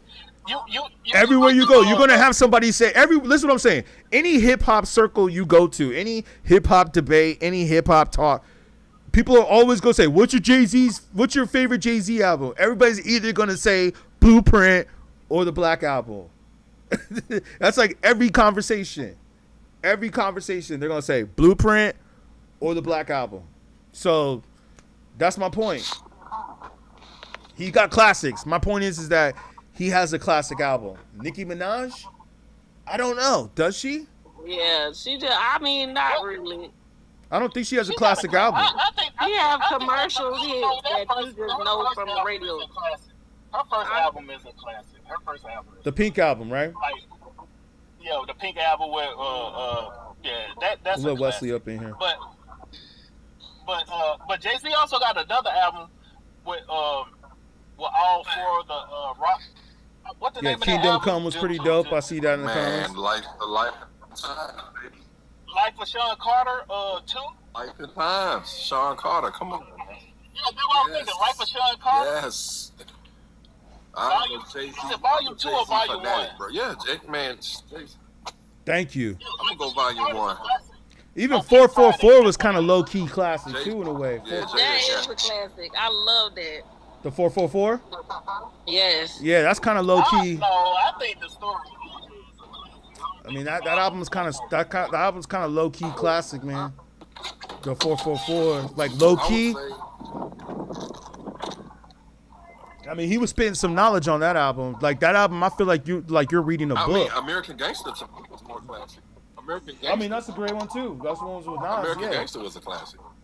Jay-Z just got a lot of classics, Very man. solid. He got a lot of classics. He got classic albums. It's undeniable. It's undeniable. You can't say that this man don't have classics. You put him in a room with another artist, he gonna go around him like 2-3 times. He's gonna outlap whoever you put up against him by multiple times. I can see that. I can see that in a way. I can see that. I mean, Jay-Z. And see, a lot of people say, well, who had a better year? You can have a better year all you want. It's about how long the clock stay running. True. That's right. Like Nipsey said, the marathon. So, but some got cut off. Yes, the DMX stuff is true. Yeah, DMX might have took off faster, but Jay-Z kept the clock running longer. I don't agree with what you're saying, Wesley, respectfully, because people, like, it's kind of hard to maintain that. You know what I'm saying? Because some people, like, as a rapper, you got to rap your life. You got to be authentic, right? So that's why you haven't heard a new Jay-Z album. Now, Jay-Z probably going to come out with a new album talking about who talking crazy to him and stuff like that. Yes. But if you have a 5-year, like Andre 3000, I think he had the biggest run ever. I got him at number 3. Oh, yes. Andre 3000 is one of, yes. But he even said to himself, what I supposed to talk about, my colonoscopy? You know what I'm saying? Because he the last CD. I bought that CD and he ain't said nothing. Hey, don't mess with that Blue album now. That's like cleaning up music right there. That's like cleaning up music. But it's bad cleaning up. But it comes a time where it's like, Can I Lefty land says my plane real quick? 444. Nah. Okay. Go ahead, brother. Yeah. But it's certain things about being a rapper. If you rapping about the struggle so long, if you a struggle rapper, like I ain't have this, I ain't have that. Whenever you get that shit, you really don't really got shit else to say. So it's kind of hard to have that longevity like a JAY-Z. You feel me? Yeah. Wait, what you mean? I'm not sure I understand that take. What you mean exactly? Would you say rapping about the struggle, but then not, or what was that? Because Jay-Z rapped about both, you know? Yeah, I understand, but let's not act like Jay-Z had an album within the last 10 years. You see what I'm saying? 444 came out in what, 2016, 17? When 444 came out? I'll look it up. I think it was 18. I think it was 18. So it's about to be 2027, so he ain't even talking about shit no more. Nah, 444 was talking about his come up. It was talking about like a lot of the stuff that like how he came up from a kid, like the Marcy, like that shit is a banger. The story of OJ talking about like how black people ain't be making money and how to become a billionaire. So he came through with that. Like he got some shit on there, yo. Like I don't know what you're talking about. But I'm just talking about. Like he spent like that album, the 444 was not really a rap album. That album was for people that want to get some knowledge and get some wisdom. That's what that album was for. Yeah, that album was for people like me. That album was for entrepreneurs. It was for entrepreneurs. That's an outlier. But you're not finna get no Jeezy talking about the snowman no more. You're not, and that's what his hottest. I don't know, man. He been doing it. If he be back in them streets, cause that's on him. He been doing this last. Yeah, we gonna see what he does now. I look at rappers.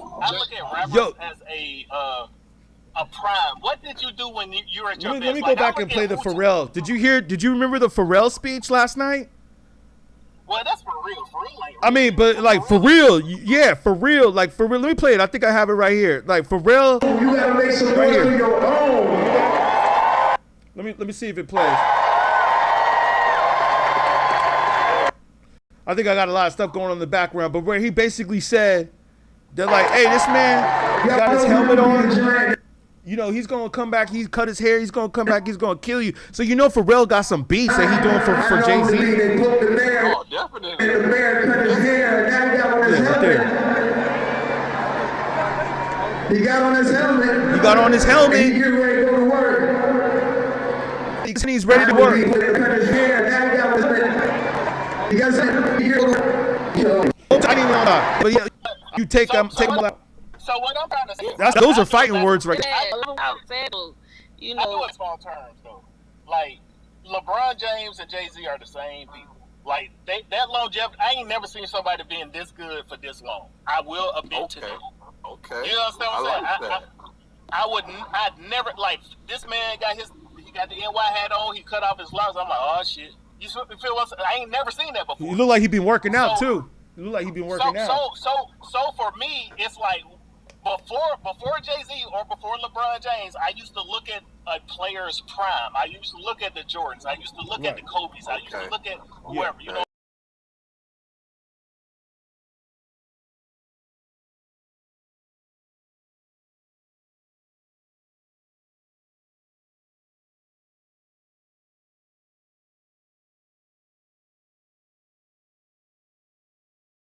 I'm saying I used to look at the Nas's, I used to look at the Tupacs and the Biggies. Biggie Prime was 3 years. You feel what I'm saying? But he's still considered one of the best rappers of all time. I've never seen nothing like this, so it's hard for me to explain I have a good question Jay-Z to you because I've never seen it before. That makes sense? Yeah, it makes total sense. But who was your? So if Jay-Z was LeBron, who was Jordan? For me, it was Tupac. Ooh, that's scary. Yeah, I don't know about that either. I got a problem with the Tupac situation here. Tupac. Let's get We this. just had a whole 30-minute I'm debate about Tupac, so I'm not sure when you jumped in, Wesley, but yeah, we definitely had a whole 30 minutes. So I'm biased. Oh, I'm biased. So I'm West Coast. I'm West Coast. But what's your thoughts? What's your thoughts real quick? Let's hear Wesley real quick, because I think you just jumped in the chat. What's your thoughts on Pac real quick? Like we definitely covered Pac for like an hour. I'm gonna just say this. I'm gonna say that it's like I'm on both sides of the fence with the Tupac thing because, man, Tupac was a real guy. Like this guy actually lived what he talked to. Man, he shot two cops, bro. Yeah, they he did was a say real one. Off-duty cops, but yeah, off-duty. But he was also like 17 years old, smacking his lips and popping his tongue when he was talking. So I'm kind of like, ooh, they saw a zesty Tupac. So he could have been a homo thug. That's what we used to call him back in the days. You know, he didn't start out how he ended up. Which you can grow up one way and then you get exposed to different people. Which makes me feel like he may have been what is called, what's that movie called? Hollywood, Malibu's Most Wanted? So made a good point. Pac was real, but what was he lyrical? Exactly. And the other point that I want to make too is that, do you want to know this fact right here that I don't really hear a lot of people bring up? Is that Tupac, do you know that he didn't get arrested and have a criminal record until he became famous? That's the crazy part. He before he became famous, he had a clean record. You know why he was able to do that? Because Tupac went to acting school. Tupac was an actor. Not to mention that was in Baltimore. Not to mention it was in New York. So it's like he repping the West, because remember he went to Oakland because he had to go stay with Layla, who I told you who I worked with. That's why he went to Oakland, or his mom went to Oakland, Afeni, and then she introduced him, or Layla somehow knew Pac's mom.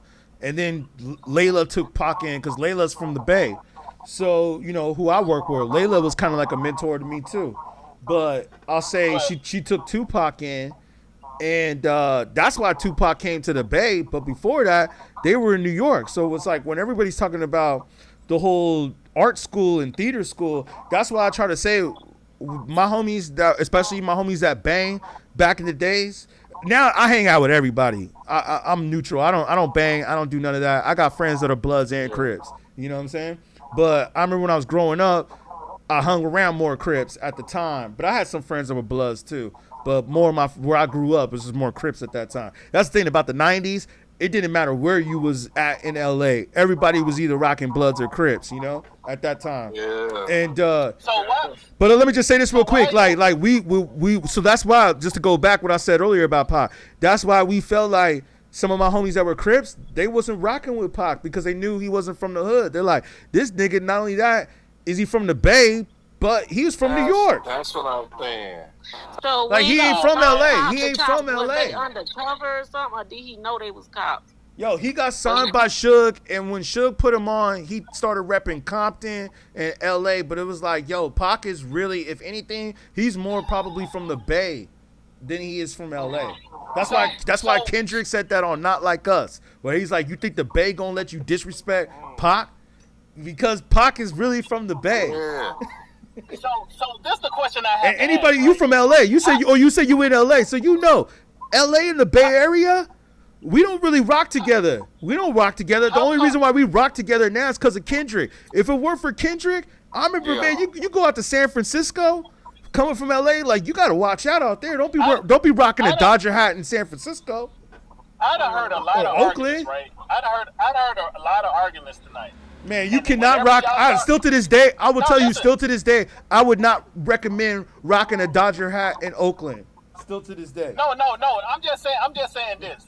As a rapper, Tupac as a rapper, how come whenever Tupac is brought up, we talking about where he's from, who his personal life, all this shit. We ain't just talking about the art, but we talk about anybody else. We're just supposed to be about the rap. I see what you're saying. Like, why we gotta always bring up, oh, he wasn't like that for real?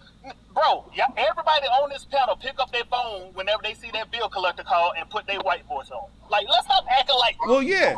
There's a whole movie about that. There's a whole movie about that. Lakeith. That man was in. Like, you not. He was really running in Philly with like y'all. Like a lot of people think these just rap dudes. No, these are street dudes. Yeah, but we ain't talking about. We're not talking. I don't know if Tupac was really a street dude. I don't know if he was. We're talking about who the best rapper is. Let's not talk about the street shit. Well, that's what I like about Drake. I like that about Drake though. Drake didn't come in the game trying to be a street dude. Like he is kind of now somewhat like he rolls the streets. But yeah, go ahead. Y'all speak. Thank you, Rashana, for the follow. But yeah. Pac was the first. Thank you. Pac was the first rapper that I seen as a child that people actually went and got tattooed on them, and the older folks was crying when he passed on. Like people that didn't even listen to rap music, but they listened to Dear Mama. Right. You know what I'm saying? They listened to Brother Had the Baby. Yeah. That was the first one. I'm just saying, you know, and I'm from Mississippi. So that was the first rapper that I ever seen. You know, that was the first rap I ever seen had the effect like that. Yeah. Like, you know, when, especially like... People were getting the Wu-Tang. People were getting the Wu-Tang, though. You remember Wu-Tang? They were getting that tatted on them, too. And still. Oh, yeah, still. That's why I wasn't a real Biggie fan, because of the Pop. I was more of a Pop fan than Biggie. I went straight Biggie. I was more of a Biggie fan, to be honest. I was more of a Biggie. The reason why I went Biggie is because I didn't like the gang banging personification. Biggie was smooth. Biggie was just all rap. Biggie wasn't doing all that yelling. West Side, bad boy killer. Exactly. Exactly. It's not slow. Blah blah blah. Biggie was more lyrical. No, he was more lyrical with it. Yeah, Biggie But was we just didn't. rap. But we didn't say nothing when Andre 3000 said the South got something to say at the Social Awards. Oh, like, yeah, come on, because that bro. was serious. Y'all just picking and Andre choosing. 3000 is talented. He's real talented. I'm gonna say this here. He I'm put gonna the say South this on. about Andre. What people don't understand about Andre, I'd never give him that crown. I give him a crown as a duo, but as a solo rapper, I'd never give it to him. Who that? See, the one Andre? thing people ain't paying attention about Andre. Andre can't do no album. He got an identity crisis.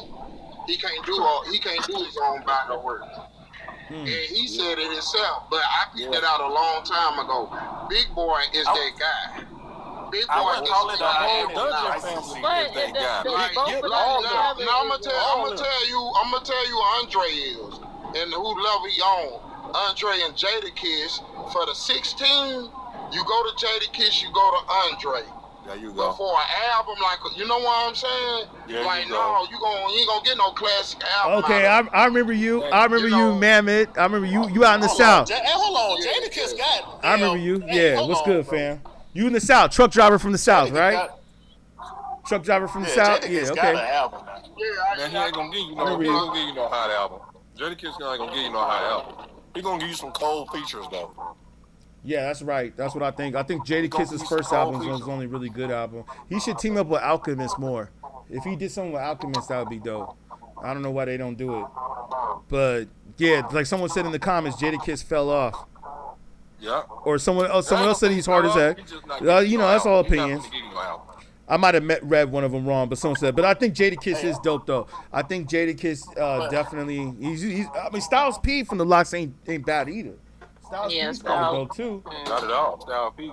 Here's shit. You put all three of them together. Yo, I didn't see this yet, but did Jay-Z? He also brought out Pusha T, right? With the clips, didn't they bring the clips out too? I didn't see that part. He brought out the clips, I think. Yeah, he brought out the clips. So it's like, oh my god, man. Well, they on Rock Nation, so that makes sense. I mean, everybody brought out like. I mean, it's just like, damn, man, damn, dude. Like, cause I mean, come That on. was the place to be last night. Jay-Z. I mean, all three nights. All 3 nights. we never see this shit before. Jay-Z is the Yeah, he did. That's what I'm trying to say. It's like he did his own festival. It was like his own Coachella. You know Jay-Z so cold when it comes to your greatest. Okay, a lot of people like to say Lil Wayne is the best. Lil Wayne, we had that he talk. cold. But I'm gonna tell you, I still listen to No Ceilings. Oh yeah, I'm gonna say Lil Wayne cold. But at the same time, when Lil Wayne's reign was going on and Jay-Z's reign was going on, Jay-Z would drop one album and Lil Wayne would drop like 20 mixtapes compared to Jay-Z's. Let me tell y'all something. Right. That's called